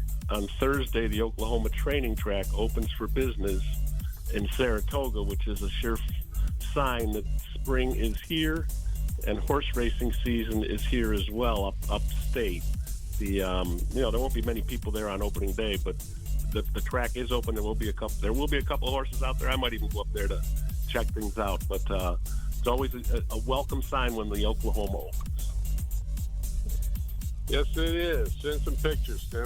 But I'm going a different route. Monday's big decision, they say, is coming out on Bob Baffert. Judge, if you're listening, put Bob in. The Kentucky Derby needs the 20 best 3-year-olds in the country. Put him in. Let him run. Enough of this nonsense. All right, it would be great to see Muth, the Arkansas Derby winner, in this year's Run for the Roses. Guys, appreciate it. Enjoy the weekend. Good luck at the races. We'll do it all over again next week. Thanks, Bob. Sounds good. All right, again, if you have a topic you want Dale and Tim to discuss, email the show or hit us up on social media. We'll work it in for you. I Ask, They Answer is presented by the University of Louisville Equine Industry Program and the College of Business. I'm back with more. This is the Equine Forum on the Horse Racing Radio Network, where racing comes to talk. Hi, Tony. Hey, Matthew. There's a reason why Tony's Steaks and Seafood is my favorite restaurant. It's because I want to feel part of the family. Isn't that right, Tony? That's right. There's a saying on the wall that I truly believe in. There's always room for one more at our table. We just want you to be part of our family. And believe me, you will be. It's Tony's Steaks and Seafood right across from Triangle Park. Visit them at TonySteaksandSeafood.com. Hi there, it's Scott from Pentatonics. So from the beginning of our journey in music, the foundation has been music education. It's so incredibly important that we continue to show kids the importance of music in our schools, in our homes, and even in the car. Music is such a powerful expression of emotion and individuality, and we are responsible for keeping the love for music alive. This message is courtesy of the United States Air Force. Hi, this is Kelsey Grammer. When military service members head into battle, none are expected to face the enemy alone, but many return home and become isolated as they struggle with the visible and invisible wounds of war. It can be difficult knowing how to overcome that challenge and rekindle bonds similar to those formed in the military. Wounded Warrior Project supports these injured veterans through their recoveries by connecting them with fellow warriors and their communities. No one should fight this battle alone. Join us at woundedwarriorproject.org. Hey, this is Bobby Newman. Join me every Friday afternoon to dive deep into handicapping the races. We'll cover the live action from some of the biggest tracks in the country, talk to some of the major players in the game, and hopefully make a little money along the way. You can also call the show to share your opinions, ask a question or two, or maybe just vent about some bad beats. It's Betting with Bobby every Friday from 4 to 6 p.m. Eastern on Sirius 162, XM 207, online channel 999, or streaming live at horseracingradio.net. You're listening to the Equine Forum on HRRN, presented by TwinSpires. Well, remember that the April issue of Blood Horse Magazine and Tablet is now out, and it features 130-plus pages, which includes some fantastic stories. You can download a copy of the April issue now from the Blood Horse Magazine Tablet app via the App Store or Google Play. Order a copy at shop.bloodhorse.com or subscribe today and save $13. Go to bloodhorse.com/lucky. Fun stuff with Dale and Tim here this morning, buying or selling some of the Derby winners or Derby prep winners we saw last weekend, and then getting a chance to share their thoughts on some of the horses. Those were great questions, by the way. Again, if you have a question for Dale and Tim, keep them coming because they love to answer your questions, and hit us up with those every single week. But some good questions there from our listeners. My thanks to all of our guests for making this show possible here this morning, talking about the big races at Keeneland, looking ahead to the Kentucky Derby picture, and looking back on some of the big performances from a week ago. My thanks to James Scully for the TwinSpires Triple Play, Kurt Becker for his Stroll Through Racing History, and Dale and Tim in the segment you just heard. If you missed any portion of the show, head back to the website, horseracingradio.net. Listen to the podcast there, and do that on every podcast platform as well. Not just the Equine Forum, but all the shows we bring your way each and every week. My thanks to my producer, Lee Delapina, in our Lexington studios, and to Chauncey for handling all the social media again this week. I'm Mike Penna. Thanks for listening to the Equine Forum presented by TwinSpires. Go Steelers.